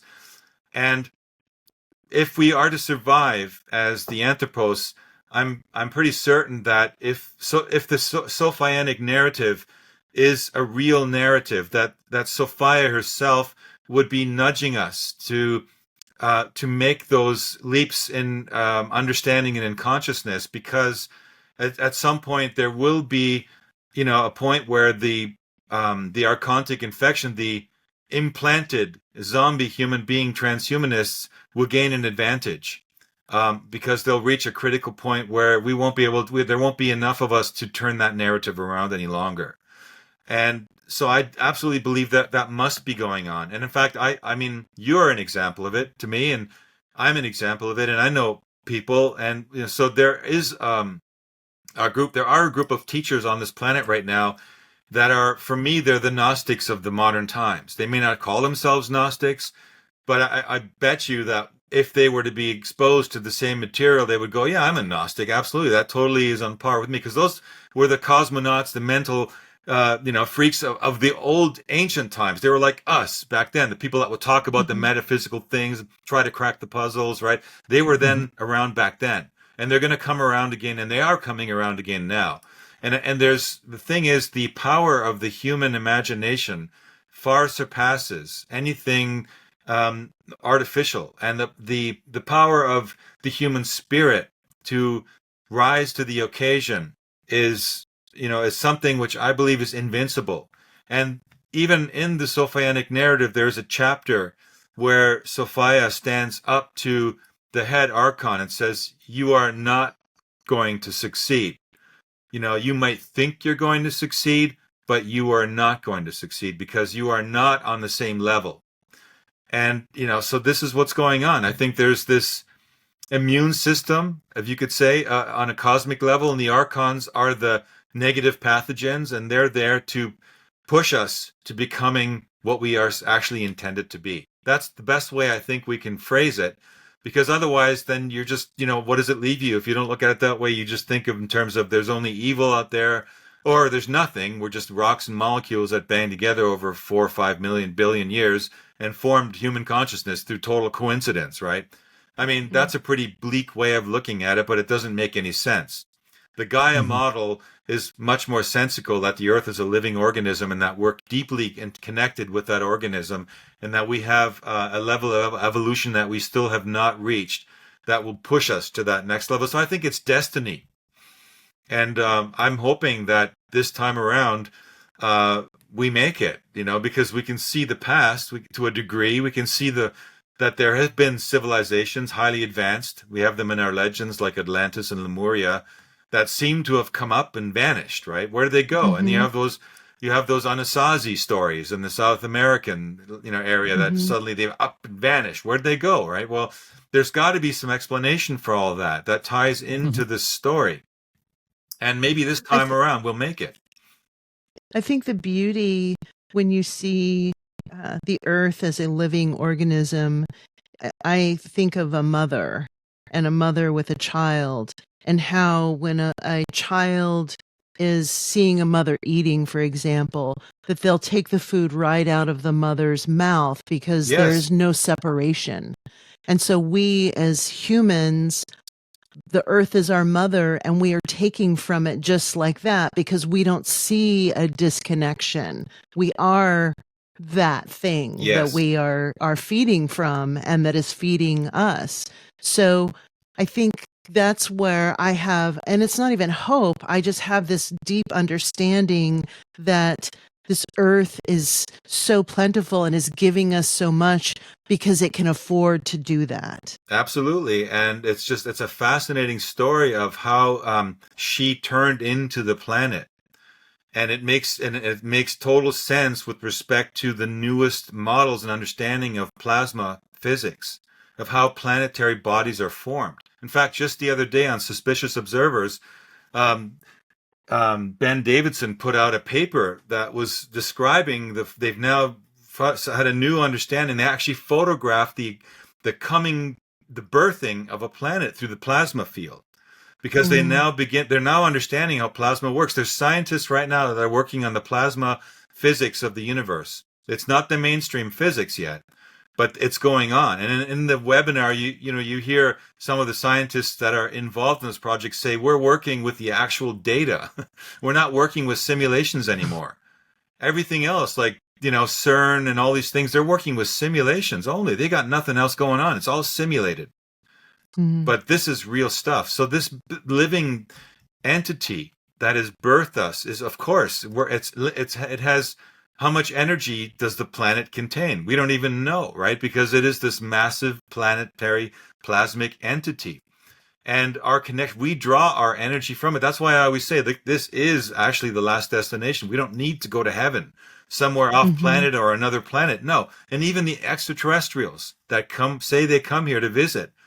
Well, guess what? If they want to intrude in our bubble, in our biosphere, they've got to be able to adapt to it. I mean, you just can't, we grew up the minute you were born. Within 7 weeks of your conception, Hunter, your pineal gland was the first thing that formed after your heart. And it went directly where? Directly to the Schumann frequency, like a cell phone connecting to the telephone line. What was it connecting for? What was it getting? Well, it was getting the information that's in Gaia, Mother Earth, that it's there, that's been built into the field, the cumulative, the complete repository of everything that's ever been here has been stored there, and you're immediately connecting to that. That's where it starts. And then your body grows and you come into the world and you're used to the magnetic field, the gravity conditions here, the charge, like there's 100 volts per square meter of electricity going through as you move through the plasma. You don't notice it that you're in the middle of 100 volts per square meter, and it rises as higher you go. And if you're coming here as an alien, and if you came from a planet that wasn't exactly the same, I mean, identical, you will not be able to stand it for any length of time being here. That's why they say the Archons are never able to penetrate into here for long periods, because and it isn't, and the thought I had, you were mentioning the tell of two timelines, right? Well, what did we learn about that J-Rod, P52 J-Rod, right? We learned, what did he have to do? Boorish had to go into, what did they call that? A clean room. Remember that? And the clean room was a room that was a higher level of nitrogen relationship to that of the Earth, and it was cold, friggin' cold, right? Why? Well, because it's a chance, and I'm wondering if this might be the case, that J-Rod was actually an Archon. But they couldn't, he couldn't live here, obviously, and that's why when they crash, they die within minutes, because they immediately, the minute they're exposed to the Earth, they're done, right? So they grabbed this guy, they put him into a stasis, they put him in this clean room, and they could use that to communicate with him, and still he had neuropathy. And still, in the end, I think the story went, they pushed him back. to his world. So, hey, it opens up a lot of ideas, like maybe even the Archons, like if they're supposedly the ones that are envious and trying to destroy us, well, maybe there's a rogue faction of Archons who are the positive J-Rods, the P-52s, right? Maybe they're the ones that actually broke away and see no sense in destroying humanity. I mean, this opens up a whole new way of analyzing all of that material that I've accumulated and put together in the form of these webinars. I love it. I was thinking about the birthing process, and when the baby is born, that there's a cry that comes out of the baby, and maybe that cry is the karmic agreement. That's when the baby really comes fully into the understanding of what the journey of the human experience will be like. Or maybe it's tuning its senses to being outside of the womb, and just kind of like echolocation. Like, now I'm imprinting on the 3D world. Yeah. I don't know. Maybe it's both. Maybe it's much more than that. I love it. Yeah. Okay, there's millions of things that came up while you guys were talking, but I'm going to land on this one for the time being. You mentioned Ben Davis and suspicious observers. Ben Davidson, excuse me. And you have brought up pole shifts before too. Have you honed down that idea of that and how that will manifest, or if it's going to manifest, or when it's going to manifest, since you first brought it up probably 2 years ago? Well, it's a good question. The evidence of a pole shift is definitely there. But what I found was interesting, and I never really went too deep into it in Tale of Two Timelines, because it's such a vast subject all on its own. All I was trying to demonstrate is that cataclysms happen on the planet because we were getting messages from the J-Rods telling us that we're going to have this cataclysm and that we can change the outcome. That's an interesting thought, right? Change the outcome. Why? How could that be possible? Well, it actually could be possible if the plasma model is right and everything is consciousness and we're connected to Gaia, Sophia, and, we don't need a cataclysm. However, when you look at the cataclysm data, what you find is that when they went to the poles and they did their first expeditions, they found that the Earth changed its actual position. But the question that first question that came up in my mind was then how could that be? Then how could the pyramids, be still in the right, like in the exact center and still line up with the stars? How could that be if we have pole shifts, and or anything else, right? That lines up on the planet that's still there, that's much older than the pyramids, right? Exactly. Well, the answer to that is, and that's what comes out in this data, is that the Earth wobbles, like it tilts, but it actually tilts back again. It's like those remember those birds that you got that like they would drink, they would go like boom, yes, and then they go back up again and wobble, right? And then eventually they'd go back down again, right? Yeah. We actually had one of those recently, and our cat was like whack, and the stuff hit the ground and it stained the stone. We can't even get the stain out. Whatever that is in that stuff is toxic, right? But point I'm saying here is that it's sort of like that. The Earth does a wobble, and that's supported by the evidence that things flash froze, and then returned again, and then there were times where it was green and then it flash froze again. So the cycle of this shift seems to be a lot faster, according to the data, than we would. So it doesn't flip and stay that way for millions of years. It flips and stays that way maybe for a few thousand years, and then it flips back. But in the scale of eternity, a few thousand years, like to give you an example, one day in the life of an Aeon is 26,000 years of a human time scale. Wow. Right? So when Sophia is going through this drama of like the Archons, how do I get him out of my hair? I've been trying to create the Anthropos, right? For her working on that problem for a month, imagine how much time goes by on our scale, right? So we have to understand that time scales they screw up our understanding of how things work and how things are timed.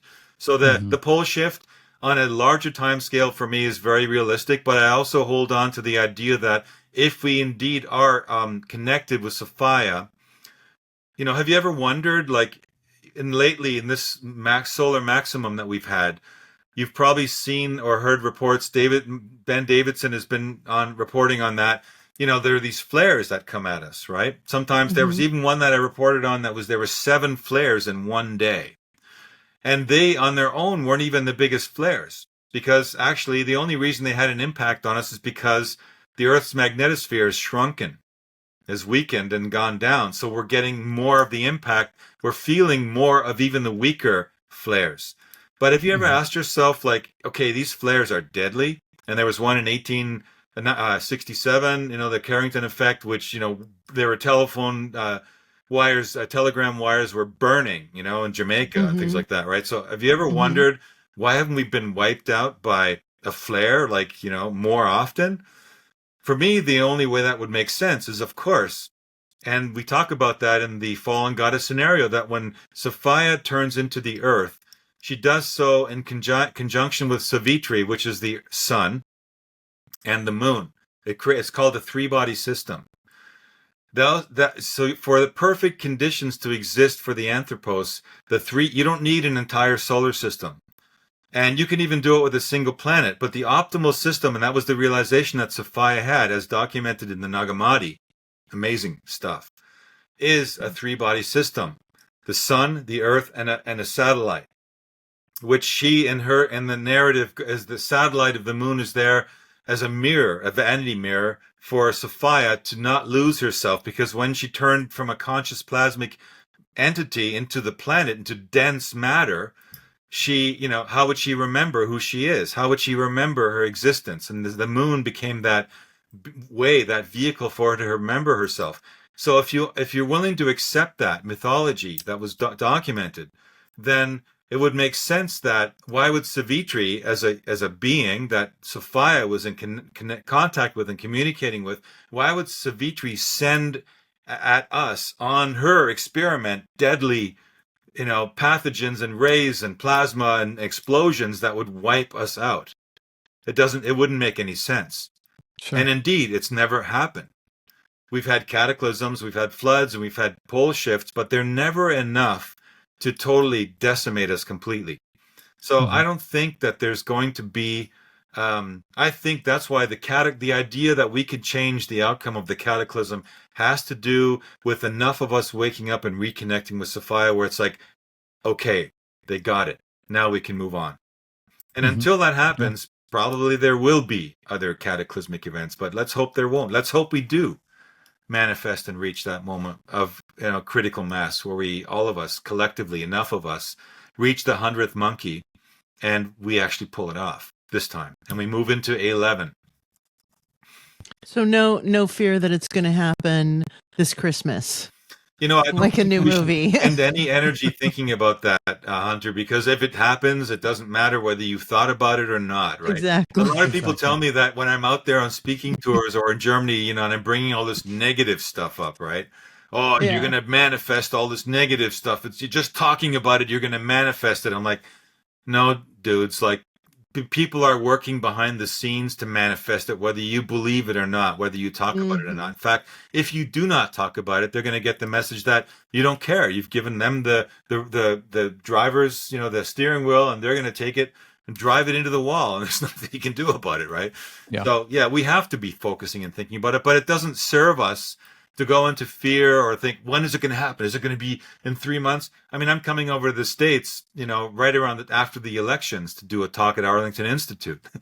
Should I be in fear? Probably. There's going to be a revolution in America. I'm welcoming. I'm like, hey, look, I'll take whatever comes, and I'll embrace whatever comes. And, because I'm connected with, Mother Earth. This is my place. This is my place, man, and it's your place. Like, this is our place. We're the masters here. We're the goddesses here. If there's anyone that's a god, it's us here. This is our place. This is our power spot, right?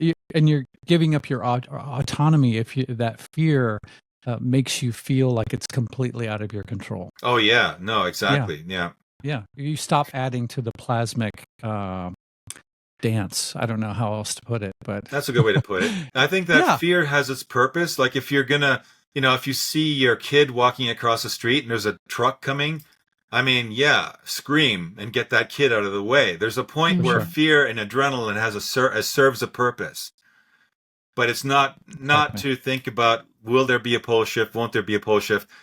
I get a little bit irritated by some scientists out there online who are focusing daily on the sun things, right? I like Ben Davidson because he's very neutral. He just reports like the weather. He's not like, Yeah. oh, we're now reaching our ascension moment. And, you know, Yeah. like that kind of stuff. As soon as you bring that in, I just tune out. It's like, sorry, no, you know. Then why didn't, you know, it happened last month when you said we were going to have our moment of ascension, you know, or last year, Exactly. right?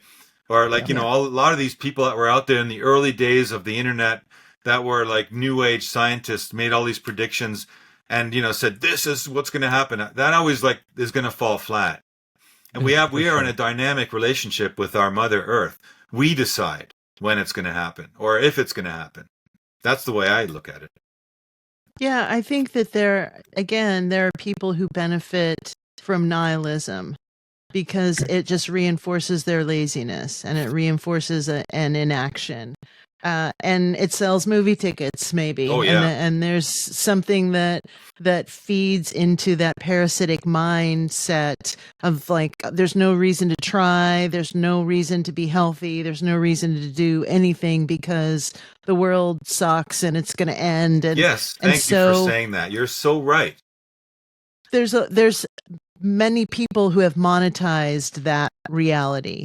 And I think the counterbalance to that is wonder and curiosity and a feeling of autonomy and power in your mind, because that's really where all of this stuff is being manifested. Exactly. Yeah. And we're not sinners. No, I mean, I think that again, there's a lot of power in controlling people's behavior based on religious doctrine, and so there've been people who have benefited for generations from that. But when you kind of peel that layer back and you look at the mysticism behind some of these religious doctrines and paganism and folklore and mythology, you see that there's such an entrenched relationship with nature Yes. and an entrenched understanding and respect for nature that's really where we are born and where we need to spend all of our energy. Well, it's true, and that's one of the things that I glean from. You know, I was reading, like, can highly recommend. You know, I have nothing to gain from this, by the way, but I read. Are you able to see it the right side around, or is it Not in. Huh, that's Not weird. not in image. Not in his Oh. image. Is it Yeah, Not in reverse? his Is it image. mirror reverse? No, It's just the resolution. yeah. Yeah. There you But- go. But in the final product, you'll be able to see it. Yeah. Not in. Yeah. You know, Not in his you image. find out basically that it was the pagans that carried forward the ancient Gnostics. So we're talking, like, think about 6,000 years back, right? I mean, it's hard to even imagine 100 years, right? But multiply that by 60. Those people brought that information about Mother Earth, about Sophia, to all through Europe. And they brought it into, and it formed into the pagan religions, which are nothing other than people living in harmony with the cycles of the planet. And what happened is when the what I was saying earlier is when Saul and Paul happened, and the Romans came in to terrorize the Hebrews and the Jews and drove them out. But what's interesting is that when the Judeo-Christianity began to take form, the Romans adopted it. So then they took that as a club, you know. Now they had their savior ideology, redemption, salvation, apocalypse, punishment, right? And they took that club all through Europe, and they clubbed all those pagan religions, and they made it even illegal to practice paganism. And they, you know, this book opens with a tragic story about Hypatia, and Hypatia being an example of a woman who was, you know, it's called the murder of Hypatia, and it's just such a tragic. It's a true story, and it's been documented in multiple places. So it's not just a myth, or I mean, the myth and as a fabrication. It's actually a story of what happened to this wise, scholarly example of a pagan woman, and she was literally, they murdered her. The Christians a mob came together and they just tore her apart, literally physically, in the most brutal way, right? And that represents the way the Roman Catholic went forward into the world and literally tore apart that pagan earth understanding. So we stand now and we look at Stonehenge and go, wow, what's that? Who built that, right? Aliens must have built it, right? No, we're forgetting that the genius of the human Anthropos has existed for way, way longer, maybe even millions of years. But because it was robbed, we were robbed of that information when they burned down those famous libraries and other places. We lost that continuity, that connection to that history of us. And the pagans carried a little bit of those stories, and that's why you can see remnants of, like, the only way in the German paganism you had Astara. That's Sophia, right? That's the only remnant that survived of that mythology. The rest was, crushed and pushed aside and became superstitions and blended with others. And then we had Christmas trees and ornaments and, and then we had Easter, and we don't know what those things mean anymore. But they, at one point in human civilization, they had a very profound meaning that was connected very much with our connection to the earth. And it's so interesting because what you're talking about is a fear of the feminine, a fear of Sophia. Yes.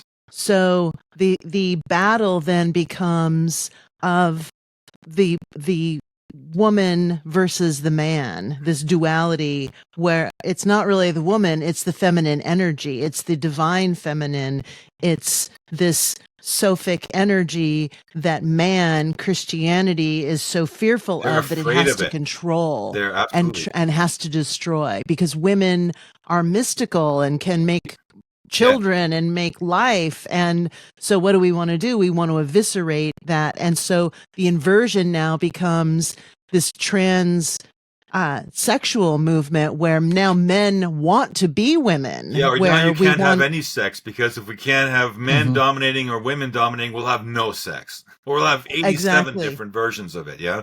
This is the insanity of the Archontic intrusion, right? Exactly. So we take a man and say, well, all you have to do is change these physical parts and then you can become a woman. And it becomes a total bastardization of what the divine feminine actually is, or what a woman is. It's like, oh, well, a woman is breasts, a woman is a vagina, and the costume that she wears, it has nothing to do with the essence or the soul of that energy. So it's the same thing we do to the earth. We destroy the earth because man wants to take over. Man wants to tame nature, right? Don't we hear that a lot, right? Good luck with that, right? Yeah. That's not going to come and bite you in the ass. Well, we're all guilty. I'm guilty. I've treated women like crap at times in my life, and I have to admit it, right? And I'm working on it, but I always had an inherent feeling that that the feminine principle needed to be supported. And I didn't believe in feminism, because I think that's just another extreme. I think, when Sophia created the Anthropos with Thelete, a masculine counterpart, there were not, it wasn't, she took the plunge because she had the empathy that the other Aeons didn't have. But still, and that was, because she collided with matter. The Archons are incomplete for that reason, because they weren't made together. That's you need to go listen to the Fallen Goddess scenario again. It's all in there. It's fantastic. But that's why that happened. There was this, it was not a perfect, it wasn't a balanced creation. It was a one-sided creation. It was a polarity. Yeah. We had talked about intentions earlier in the conversation. What was Sophia's intention on wanting to manifest the human experiment? Well, it goes to the Gnostics had a word for the supreme being, and that was the originator. They just called it the originator. The originator is like the potential for the creation of everything. So the next step down from that, like, full potential of all possibility, and that's an electric field, is the first manifestations of matter, which take the shape of galaxies. which we see around us. So galaxies are a step down. And at the center of those galaxies is an energy field. And that is where these aeonic beings, these actually plasma beings, begin to accumulate. And when they're in those places, and they're building like very, very complex neural networks. And this is a beautiful thing that Robert Temple shows in his book that I have in the webinar. If you put up a picture of the neural network of a human brain and you match it up with the infrared photography of the universe, it's almost identical. Mm-hmm. It's a microcosm, macrocosm example of the same thing. So think of these aeonic beings as neural networks that form out of plasma at the center of these galaxy vortexes. And eventually they reach a state of consciousness where they become aware. And that awareness then eventually will lead to, well, like everybody that's aware, that when you're a kid and you grow up and your brain grows and you become aware that, hey, I can actually shout at that wall over there and an echo comes back. You know, that isn't a simple example, but cause and effect and things begin to accumulate. Like Citovich found in the lab that the plasma was like a super AI that formed. It learns, it grows, and there's these very, very complex networks, and it's explained in the webinar. And these networks, they are sensing. They also have sense, and they pick up these impulses. And it's the first chapter of the Sophianic narrative. The originator sends out these impulses, and they are picked up by the Aeons, and these impulses are giving them the impulse to create. And so they use these impulses to make these creations. And in our case, it was the Anthropos. I mean, that's not to say that there couldn't be as many galaxies as there are out there are Aeons that are creating. So who knows what form of whatever they're going to create it takes. But in our case, it took the shape of humanity, of the human Anthropos, and by extension, the entire ecosystem, because we can't separate ourselves from the whole. If we do that, like the masculine form of science does, that's where the problems start. But we are actually connected. The Anthropos doesn't mean just humans. It's the human animal within an animal ecosystem, plant ecosystem, mineral ecosystem that is plasma, that is consciousness. If that makes any sense. Totally. Absolutely. Yeah. Well, I mean, it does, right? why... I mean, you should be able to test this stuff. It shouldn't just be you must believe Yahweh created, right? Where did Yahweh come from, right? Nobody's ever explained that to us. Who are the Elohim, right? They came, right? I mean, there's all these explanations. Nobody, and then they try to interpret it as, ancient astronaut theory, right? Aliens came here. Aliens, took the apes on this planet and made humans to mine gold. I mean, it sounds good, but it doesn't hold up to scrutiny, especially once you know the Sophianic narrative. Like, why would Anunnaki come here from another planet and take some monkeys that had evolved here and genetically manipulated them so that they could mine gold and be the bodies because they couldn't come here to do the mining? When we as human beings have already figured out how to synthesize gold. Were they that stupid? They were that smart that they could travel across massive galaxies and land here on planet Earth. But they couldn't figure out how to synthesize gold, really. Exactly. I'm supposed to believe that? No. And, it all goes back to Sitchin. And if you look at Sitchin's definitions of certain words, there we go again. Yeah. How did he define that word? Well, when Gilgamesh went out into the wilderness, he didn't go to meet with a ship and aliens. He went to pass a test, like an initiation. That's the actual definition. That gave him the authority to come back and report on it here. And this is how a little definition can turn into a huge mythology, which is completely false. Yep. We're the bosses here. There are no king lines. There are no bloodlines. This is master-slave ideology. This is the most primitive form of it on the cuneiform tablets. They say, well, there it is, right there. They wrote it. The Sumerian tablets prove that there are 8 bloodlines or kings or whatever. Well, who wrote those tablets? Again, there's that question. Who wrote the tablets? I got a pretty good guess. It was the court scribes. And what did the court scribes write? Did they write, the kings are assholes and, we're superior to them? No, they wrote what the kings told them to write, that we're superior, our bloodline, right? And then thousands of years later, we find them and go, oh, look at that. It's evidence that, there are these bloodlines. No, this is a fallacy. See what happens when you take all this stuff down, how much power you get as a human being. how much empowerment the entire planet feels in that moment when you make that connection, that we are Exactly. it. We're not like some descendant of, we're not lucky enough to be part of the bloodline of the royals, blah, blah, blah. This is all Hmm. mind game, archontic intrusion, as Yeah. far as I can tell. Exactly. We're not victims of circumstance. Right. Well, and the sentience is not exclusive, mutually exclusive to humans. Right. So if you understand that, then suddenly you understand that the earth is a gift and that we are responsible and we are stewards of that gift. Yes. So everything that we do has some consequence. So every tree we cut down, every blade of grass we cut down, there has to be some form of Yes.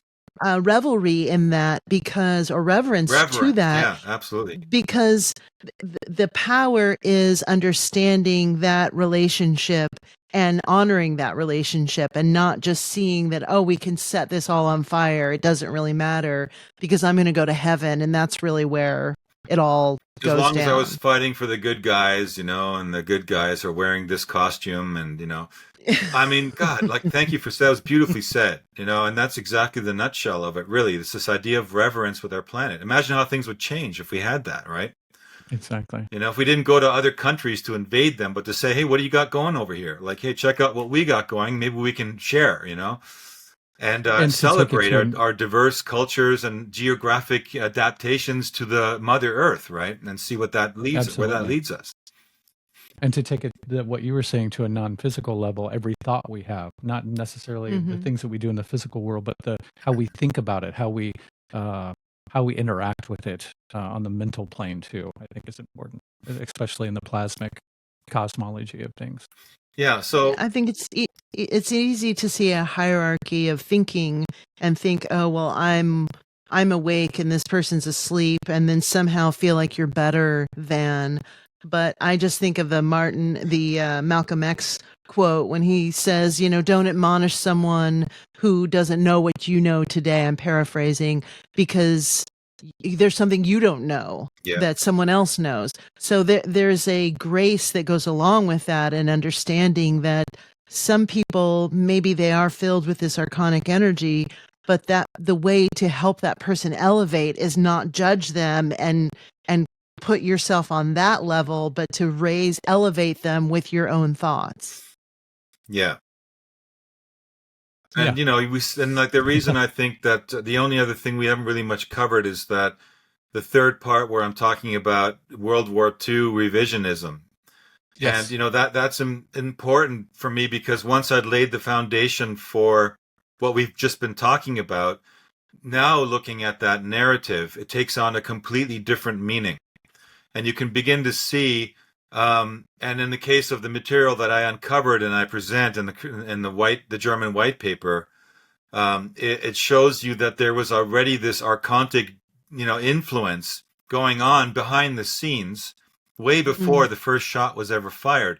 And that is so contrary to the narrative we've all been brainwashed with, that I felt it was so important to state it, because if we can break apart the icebergs of false history, then we can begin to, clear the way for us to look at the world in a much more holistic way, where there wasn't just this madman, who wanted to dominate the world. Where when you look at the fact that this madman actually made dozens of peace proposals, oh my God, right? Like, what?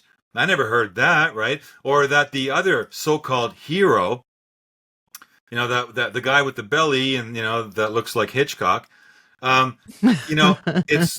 it's crazy, because right when I had finished, the day that I finished the third part, I got a message from a good friend of mine. He says, look at this. And I clicked on it. I don't have much time, but he's the kind of person, when he tells me to look at something, I always tend to look at it. And what was it? It was a Tucker Carlson interview with Daryl Cooper. About what? Well, about the World War II narrative being off. And that the hero of that war, Winston Churchill, was in fact not a hero at all. In fact, he was an alcoholic, psychopathic narcissist whose actions and refusals, then suddenly you realize, oh my God, like what I tried to do in the webinar in part 3 is to show you all the different perspectives Like you heard all these weird things like the yellow star stuff, right? And like I can prove to you, and I do prove to you where that yellow star concept even originated, right? Because it was always told, and it was the first thing they reached to when the mRNA lockdowns began happening and people began to voice opposition. What did they say? Oh, it's like the yellow star, right? We're being branded. Yeah. Well, what if you to find out that one of their own people suggested the yellow star, and that is in fact the truth, right? Well, that's weird. How does that make any sense? Well, it doesn't make any sense, really, if you look at the narrative that's official. But it does make sense if you understand a little backstory about something called a boycott that happened in Germany to try and starve them into submission, right? And then that led to the aggression that came as a result that led to the Second World War. And then you had this other weird anomalous thing that happened, which is another branch of Judaism, which was Zionism. And Zionism emerged, and then you found out that within Judaism there were two factions. There were the religious scholars, the Hebrew scholar types that were they were peaceful. They just wanted to coexist. They still believed the narrative that they were the chosen and that when the apocalypse and the Messiah comes, they'll be lifted off and blah, blah, blah, and inherit the earth. They still believe all that garbage, but they're peaceful and they know how to cohabitate with us. And yet there's this other faction within them, which is infected with the Archontic, we need this, we are going to take this, it's ours. And they're both coexisting and they work against each other. So I always thought it was really strange when you read that Brenner book about, the fact that the Germans were working together with the Zionists, right? It doesn't make any sense. But if you know the whole story suddenly, you understand why it makes sense. And it all makes sense if you put that template over top of it. And this is one of the things that was so important for me to put in there, because I do not want people to get caught up in the polarity of, oh, the Jews are bad and the Goy are victims. It's not about that. It's about seeing the template that was put over top, and it just serves to keep us in chaos. The more chaos, the better for that group. Why? Well, because when the world goes into total chaos, what happens? Well, then the Messiah will come. And then when the Messiah comes, then everything will be set, and and then everyone will get their slaves assigned to them. They'll live in the golden age, right? Sorry, that is a fable, and that ain't going to happen. But because you believe it'll happen, you're pushing that energy out there, mental energy, the archontic negative energy, to try and manifest that. Like you were talking about the doll, you put that into the doll. Well, they're putting that into the field, that possibility will happen, that there's going to be this apocalyptic showdown, and they don't care. They want it to happen. I have a very, very potent clip in that part 3. I don't know if you've seen it yet, where Rabbi Schneerson talks to Netanyahu before he became a powerful politician about 25 years ago. And what does he ask them? Is the Messiah here yet? No. Well, why don't you make him come? Why aren't you working on that right now? In fact, you still got a couple of hours today. You could work on it. Want to go and do that? I think you need to go. And then I'll give you my blessing, by the way, right? Good luck and good fortune, right? This is that twisted mentality that this is how it survived into the modern times, right?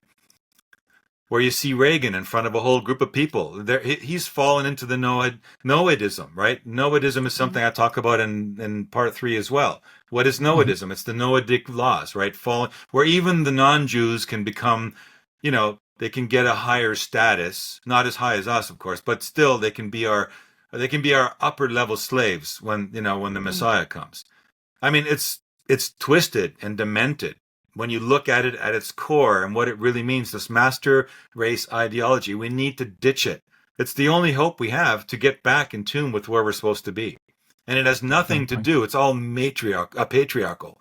It's the Rebbe, right? The women there's even a prayer that says, thank God for not having made me a woman. I remember the first time I heard that, I was working with a Jewish friend in Montreal. He was like, he was telling me about some of the inside scoop on that. I've always been interested in this stuff, right? I couldn't believe it. But there are such, and why? Because they have lost touch with Sophia completely. They're not in touch with the feminine principle. Okay, now I've ranted for quite a while. I think I've covered it all, though.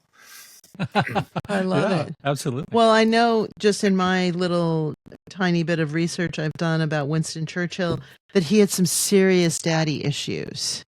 So again, when you drill down into people's psychology, it is a fear of something, a fear of the mother, a fear of the father, a desire to control the mother, a desire to make the father proud. But the energy is not really about manifesting anything that is high-minded or a higher frequency. It's this all very low, dark place, and that's an easy thing to tap into. Yes. Too easy. Yes.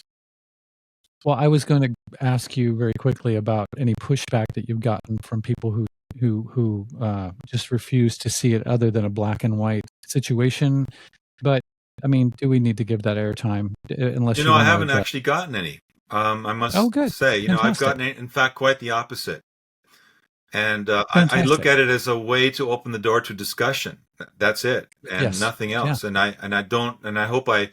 I always hope that if I hope anything, it's that I was able to present the material in the best way possible to make sure that happens. That's the direction it goes in, and not toward the direction of of extreme polarity.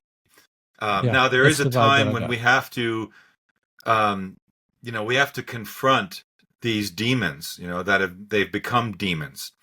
But that doesn't have to be limited to one particular racial group or religious ideology. I think if we shake all of it, we will get together as humanity, and we will slay those, demons together, and we will move past religious ideologies, and we will see them as mind control operations, malware that was maybe it served a purpose for a while. Let's give it that. Let's say that for a while it brought humans into the idea of morality, although maybe they didn't. To say they didn't have it is kind of. But I don't really believe this. But a lot of people that are having problems will have problems with this. You could probably lean on that and say, well, religions helped to foster morality and higher ethics, but ultimately, yeah, okay, good. Now you got it. You can ditch it, right? You don't need to keep the frame alive, right? It's like change the channel. Got that, been there, done that, but it's limited, right? Because if you look at the bigger picture of what religion has done in the world, it's just created war and division and separation. Yes. It's funny to circle back to that Carlson interview with Brenner. I saw a tweet that Liz Cheney posted responding to that and saying, this is really dangerous that you're even having this discussion. Oh, yeah. So I'm sure it's dangerous to Liz Cheney. Yes, it is dangerous to them. It's dangerous because you got to realize the entire narrative of the world we're living in right now is built on the post-World War II script that was written back then. For sure. And along come these people and say, no, that's just absolute fabrication. And they have a voice to millions of people. They could, I mean, it has yet to be, we have yet to determine whether Daryl Cooper was a poison pill for that, movement, or he was just controlled opposition, limited hangout. Sensing that there's a movement out there of people who are feeling what I'm feeling. Maybe I'm just the only one that's voicing it, but there could be millions of people feeling what I'm saying. In fact, I get that in some of the messages. They're saying, like, I knew this, and what you're saying totally resonates, right? That's how it should be. And the fact is, it'll be, we have yet to see if that was just a limited hangout to satisfy the appetite of those people who feel there's something wrong with that narrative. And enough people have come across the documents that prove that narrative is fiction, that they have to put something out there to keep the people sedated. Oh, okay, there it is. All right, yeah, he was bad. He was bad, right? And then it doesn't go any further. For me, it's only the beginning, right? When I saw that, I'm like, great, perfect, let's go. Next show with John Nolan, we talked right about that, but we didn't stop there. We took it further. We need to take it further. We need to look at the whole construct. And if that part isn't right, let's face it, Winston Churchill ordered 2 million anthrax bombs to be dropped on German cities in a drunken stupor. I mean, this guy was insane. He was an insane psychopath. And the man who was considered the insane psychopath refused to do exactly. In fact, he even had those bombs sitting there, and he said, "No way, no way in hell over my dead body will this stuff be used." And if the narrative is true that he wanted to conquer the whole planet and he was a vicious beast of a devil, he could have dropped those anthrax bombs over the Russians and it would have wiped the floor with them. He would have gone into Russia and they would have cleaned up. The war would have been over by 1944 and Germany would now be all of Russia. Probably be a better place, by the way. But, they would have brought all that technology and know-how over there and they would have stopped living like, they were living. It was like some of the diaries you read. This is some of the verboten stuff that I came across. The diaries of the soldiers that moved into Operation Barbarossa, as they were moving eastward, they were encountering what is like, they were so shocked that you can't even call it civilization. The way that people were living there as a result of the oppression of the communists, of the Bolsheviks, they were living like animals, literally one step above animals. And, cannibalistic, just shocking, right? What was going on there that we never hear about. And the Germans would have brought all that. The Ukrainians welcomed them. Part of the narrative we don't want to hear. But, and they don't tell us why there's those Nazis left in Ukraine now. They just say, oh, isn't it weird that there's these Nazis that are fighting with the Ukrainians against the bad Russians? How does that fit into the picture? Well, they don't tell you how it fits into the picture because they can't tell you how it fits into the picture because that would destroy the picture frame that they've created, right? It would start all sorts of questions. Wait a minute, that's really? They actually came into Ukraine. The Ukrainians welcomed them. One of the things I show in the webinars that I don't know if you recall that picture, right, of that woman crying, right? You've probably seen that, right? I've seen it 100 times. In fact, I tried to search as I was doing searches for more sources of that picture. I came across thousands of that same picture. It wasn't until somewhere search result page 300 that I came across the original picture. What does that picture tell us? It tells us that they've been twisting that narrative. It shows these people celebrating them coming in. So, whoa, wait a minute. I just got that in my Quora feed. It said that Germans are invading and they're crying because the brutal Germans have invaded their... Guess what? It's completely the opposite. That's true. So you begin to, Cheney's very nervous and all those people are very nervous. And people say that Tucker Carlson's controlled opposition and he may be the perfect guy to satisfy to whet the appetite of those who are looking to have some kind of truth come out about World War II. So they bring in on Tucker. What perfect way to do it with this guy. He tells the story. Everyone gets into a tizzy. All the right newspapers launch the attack, against this guy. How dare he, right? The Greta Thunbergs come out. And then it passes. Everyone that's on the alternative media thinks, whoa, never bring that story out, dude. They're going to crush you. Exactly. Right? And everyone, right, who heard a little bit of the truth that goes back to sleep goes, okay, now we know that wasn't quite right, that story. But, oh, well, what's on America's, Got Talent tonight? It's interesting because you and Matt Esky are the only two people that I've heard talk about the white papers. So I think that there are people like you who are really trying to elevate this information, but they don't necessarily have the platform or the resources in order to make a film. But I think that there is this curiosity that we just know what resonates as truth and what resonates as propaganda. Yes. And that's the thing that we have to get back into. Right. Is that connection. Yeah, we have to take our power back, Hunter. Simple as that, right? Amen. We've been so manipulated with NLP, even the word propaganda. The Germans used that. They had a Ministry of Propaganda, and everyone likes to tease them about that. But you know what? They were honest about it. They used, first of all, the word propaganda meant something totally different than we identify with. But they were just truthful about what it is. It's propaganda. And they used propaganda. If they want to move the masses to do something, you have to simplify the message. What is that? That's the basic core of Bernard Bay's advertising model. And they knew it. They in fact, they used his material and they didn't, but they didn't use it for nefarious purposes like everyone will then twist. They actually used it to put the country back on its feet. And you know what? It worked because Germany did get back. You got to ask yourself, wait a minute, why did Germany get back on its feet? It was cut off from resources. It didn't have its own oil supplies. It was mineral weak. It had been deprived of about a third of its lands, the most fertile lands where they could grow their own crops. It was, but still it rose to to not just better average than the other countries in Europe. It rose to the cultural and technological high point on the planet.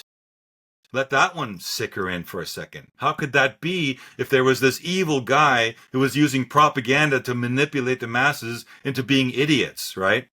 No. Mm-hmm. And, sure, it got out of hand. And once the war started, let's face it, then all bets are off. Once it gets messy, and then all the little narcissists in the army and the generals that are hating Hitler anyway, they all rise up and it becomes this chaos, right? And that's exactly what the Archons want. They love chaos. Why? Because they want to destroy the earth. And then, of course, there's the chosen people narrative. Then that brings the Messiah. You can, once you see it, once you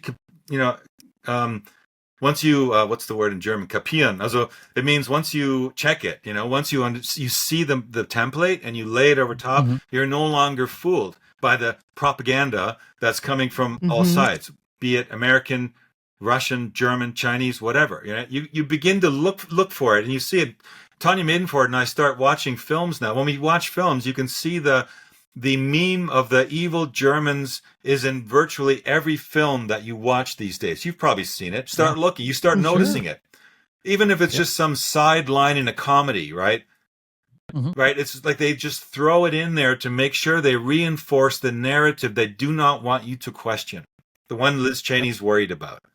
Because that is going to change the entire geopolitical structure. Imagine if people woke up and said, wait a minute, there's just been this manipulation going on. Well, wait a minute, what's the cause of the biggest problem and worry on our planet right now? There's 2 potential war situations that are going to lead to a world war. Well, who's in charge of those things? Oh, need I say? And, and so we've been giving them let's just see how much money we've given them for the last 10 years. Oh, we've given them $500 million to solve their problems. Well, guess what? We haven't given ourselves $500 million. So guess what, guys down there? You're done. We're cutting you off. Figure it out. You got brothers and sisters down there, cousins. You're genetically very close to them. You've got tons of our money. You've got a large infrastructure that was built with our help. You're done. Figure it out. We're done feeding you, and we're done with your problems. Imagine if that were to happen, right? It would totally rock the planet. But people would stand up and go, yeah, and there should not be a backlash against those people, by the way. That's not what it implies. It just means that, you know what? It's time to solve your own problems. We welcome you to come here, live with us side by side as human beings, not as an ideology that is then going to scheme to try and create another utopian environment for you and an apocalyptic environment for everybody else. Exactly. That's what the essence of the webinar is really all about, actually, right there in a nutshell. Which I highly recommend anybody who is watching or listening to this check out for sure.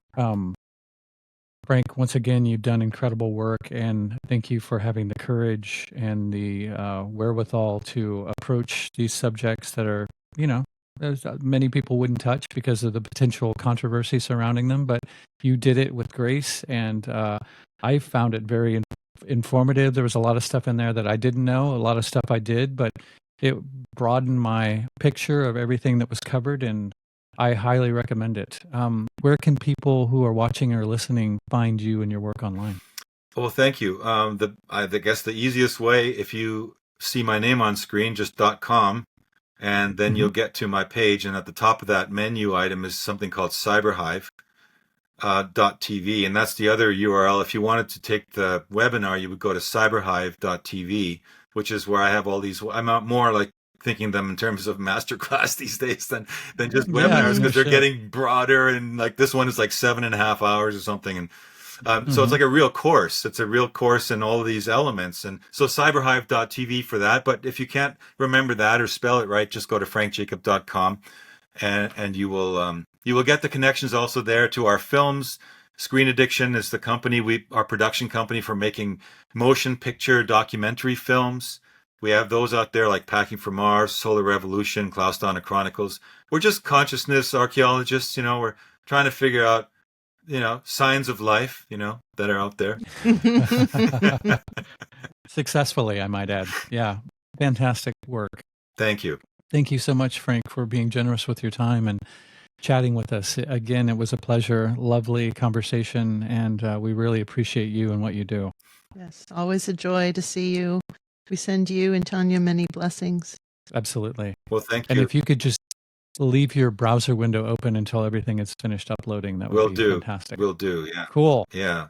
Well, much love to you, brother. Thank you so much. Same to you, brother and sister.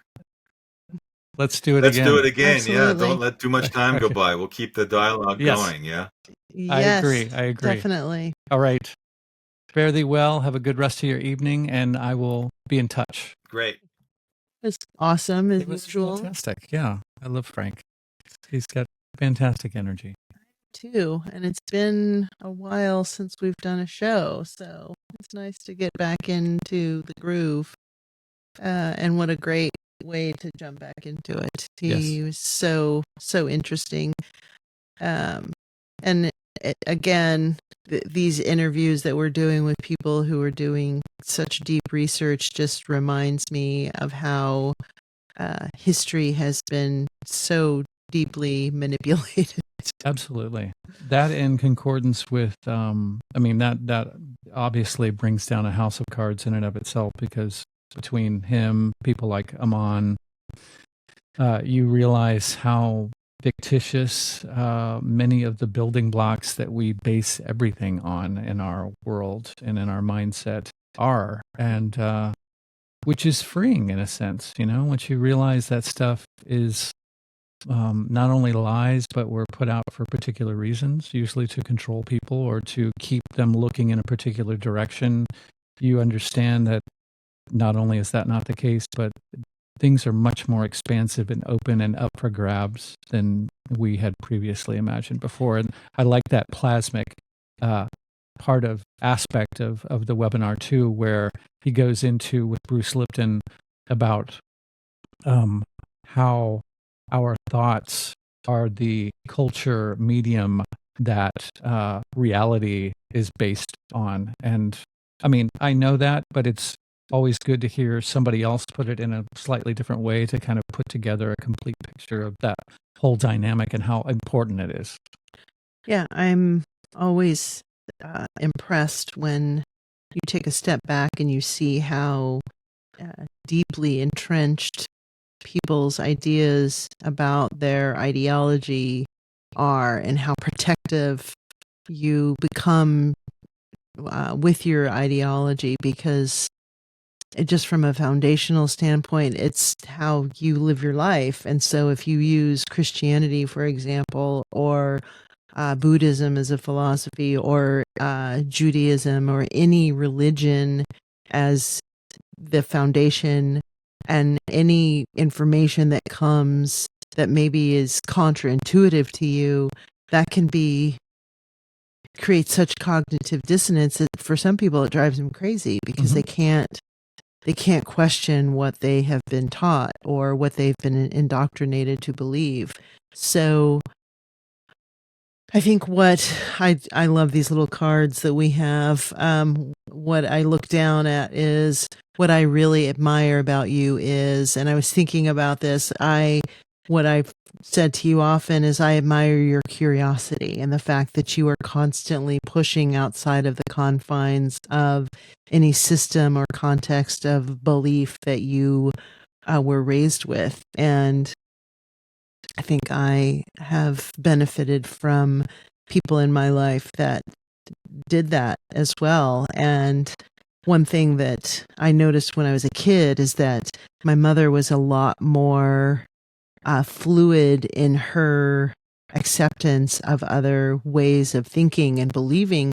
And, what Erickson says is that as you get older, you get closer to religion, or you get closer to some form of spirituality because you're closer to death. And so there's a feeling of needing to, double down on your belief system just in case. And so a lot of that stuff, in my family came down to Christianity and being very devoted to Jesus Christ and being very devoted to religious beliefs, even though the behavior was inconsistent. And I always found that very curious, that you can say that you believe in Jesus, but you don't live a very Christian life.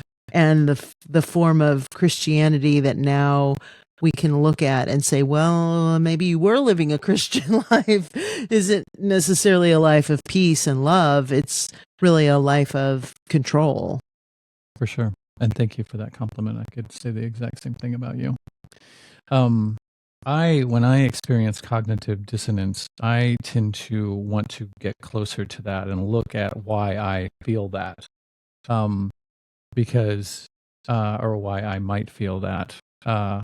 Because there's something there. There's something there. If something skews what you've thought before, I don't react and want to run away from that. I want to focus in on it more and figure out try and poke holes in why that is, I'm reacting to that particular thing in that way. And there was something else that I was going to say, and I don't remember what it was. But I will listen to anybody's story about anything because I have enough confidence in my way of being able to parse out information and my own experiences and my lack of experience, my holes in the knowledge that I think that I have, that I can listen to somebody that my reaction might tell me that I initially disagree with them, but I still want to know where they're coming from, and then try and figure it out later why I might have had that knee-jerk reaction, or what is so contrary to what I think. Like, in a sense, when you react that way, you're concretizing your own beliefs. And I like to think that my beliefs and my experiences of the world aren't concretized, and they're always malleable and up for readjustment. So if something makes me react that way, then it's like, whoa, that's weird. Why would I think that my state of being or state of mind is so set that I can't allow that information to come in without reacting that way or without contracting? So I'm pulled towards that. I like that. Yeah, me too. Yep. I think there's a lot of power in being able to examine what you call your truth, or what you think is your version of reality. And I think those things, doing that, having that ability to be objectively subjective, I think the ability to do that is the thing that powers your instinct, because then you recognize what is maybe something you've just been told your whole life that doesn't resonate with you, and what your instinct says is a objective truth. So I think that's the power of having these types of discussions, is that we are not afraid of things that maybe butt up against the way we were indoctrinated or trained to believe. I think the thing that's fortunate in my situation is that I grew up with someone who saw through a veil of reality at a very young age and kind of realized what was bullshit and what was truth. But I think it's easy when you feel like an outlier to kind of tamp that down or to back away from it, because you don't feel a support system of other people who are maybe questioning just as much as you are. So it's kind of a mixed bag, I think we're all trying to figure something out to some degree at some point in our lives. And some people just land on something and they're like, this is the truth. And that may not necessarily be everyone's truth. I really love this Sophic connection, and it just shows me that I'm on the right path with my writing, that I am tapping into this muse, I'm tapping into this energy that wants to be tuned up and wants the frequency and the volume of that to be raised and increased. And as artists and filmmakers, I think that that's the duty of people who are in that field, is not necessarily to knock people over the head with some belief system, but to show that there are layers and there are metaphor in art that can really drive something home and really resonate with people that's important. And I think that's what Frank is doing. Frank recognizes that there is more to consensus reality than what CNN is saying or what mainstream media is saying. And he is actively curious enough to do something about it.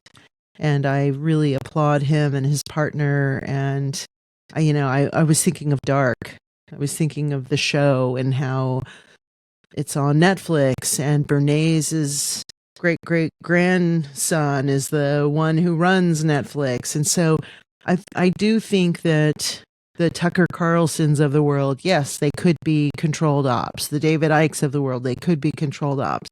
But that doesn't mean that the message that they are giving has any less validity.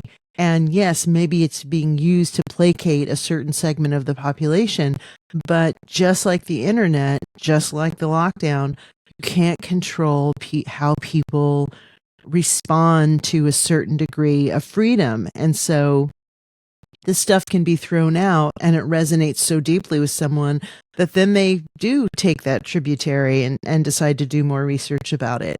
And new shit comes to light.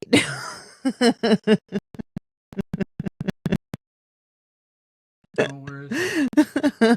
This is supposed to be at the fingertips. But... New shit has come to light.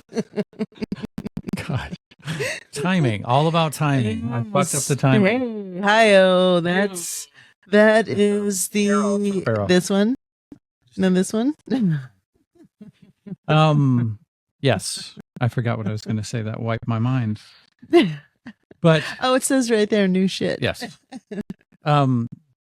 Another thing that I like about the conclusions, and these are not concretized conclusions that Frank has come to, is that it's empowering. It's this, we have much more power than what we've been told, and that is a recurring theme, obviously, on this podcast. Ultimately, that is where we like to end up, is on an empowering note. Some people would bring up this information and stop there with their jaws agape and going, shrugging, going, well, what the fuck can we do about it? But it's people like Frank who put it into a context that helps to remind us that there is plenty we could do about it. And I really, really like that. I really resonate with that. My parents weren't as outgoing as your mother was, but their superpower was that they allowed me to explore pretty much anything that I wanted to explore. And they would listen to any wild tangent that I got on. They sat through Terrence McKinnon videos that I tried to show them. God bless them, not knowing what the fuck to think. And I finally realized that, okay, this isn't for everybody. I might be jazzed about this stuff, but they aren't. But they are open-minded enough and non-judgmental enough to allow me to talk about it and whatever without really not knowing anything about what I was talking about. Well, and didn't your grandma listen to a Bob Marley album with you? No, my grandma had one of those turntables that was like a console, and there was like a radio in it and a turntable and a little place to store albums, and there was a Bob Marley album in there, Rastaman Vibration, and I have no fucking idea how it got there. I would love to know that story. How the fuck did my grandma get a Bob Marley album? But she did. Her and my step grandpa, we would go to Kmart and they loved to buy me shit and spoil me and stuff like that. It's like, pick out an album. So I picked out Black Sabbath's We Sold Our Soul for Rock and Roll, a double album, kind of anthology of their stuff. And they sat through every side of that while we played canasta and every card game that you can think of without saying one word about it. They're just as pleasant as they always were. And man, that goes a long way for a kid. Yeah, I Yeah. think that's part of the magic of being kind of connecting back to this Sophic energy. Like, you recognize as a mother or as a female figure or as someone, a matriarch in a family, the power you have to destroy or to elevate and to cultivate people's understanding about their own experience. And what that sounds like is that this woman loved you so much that she was willing to sit through a Black Sabbath double album because she wanted you to be happy. So she may have put aside her skepticism because this is something that you were into. Yeah, I'm not even sure it came to that for her. I never saw them, and maybe it was just because I was a kid and I didn't have that awareness, but it wasn't like they were gritting their teeth and going like, when the fuck, like looking at the record, seeing how close it was to the side being over. Like, they seriously, like, you're into it. That's enough. That's all it needs to, that's all I need to know. I love it. Yeah. On that note, thank you all, you lovely people, for joining us, whether you're watching or listening. It is greatly appreciated. Attention and where we focus and what we stimulate our minds and senses with is highly important. So it is not lost on us that you have taken a bit of your precious life and your precious attention to aim it in our direction. So we very much appreciate that. For sure. Fantastic stuff coming your way. Thank you so much. To contact us, you can contact me at themeltpodcast@protonmail.com or hunter-muse@protonmail.com. please share our stuff if you deem it appropriate to your friends or family. And if you feel the need to rate or review our stuff on whatever platform that you listen on, that would be highly appreciated, because that's your words and recommendations are more important than any way that we're going to try and sell ourselves, which I'm not very good at anyway. Do or don't, whatever. We're really here just because we love what we do. So I definitely love and appreciate everyone, even detractors, people who maybe don't get it or do get it, whatever. I just, I'm happy to be able to do this and do this with my person. So likewise. I'm very lucky. Yeah, we are. We are lucky. This is amazing. It's an amazing journey we're on. All right. Much love. Farewell.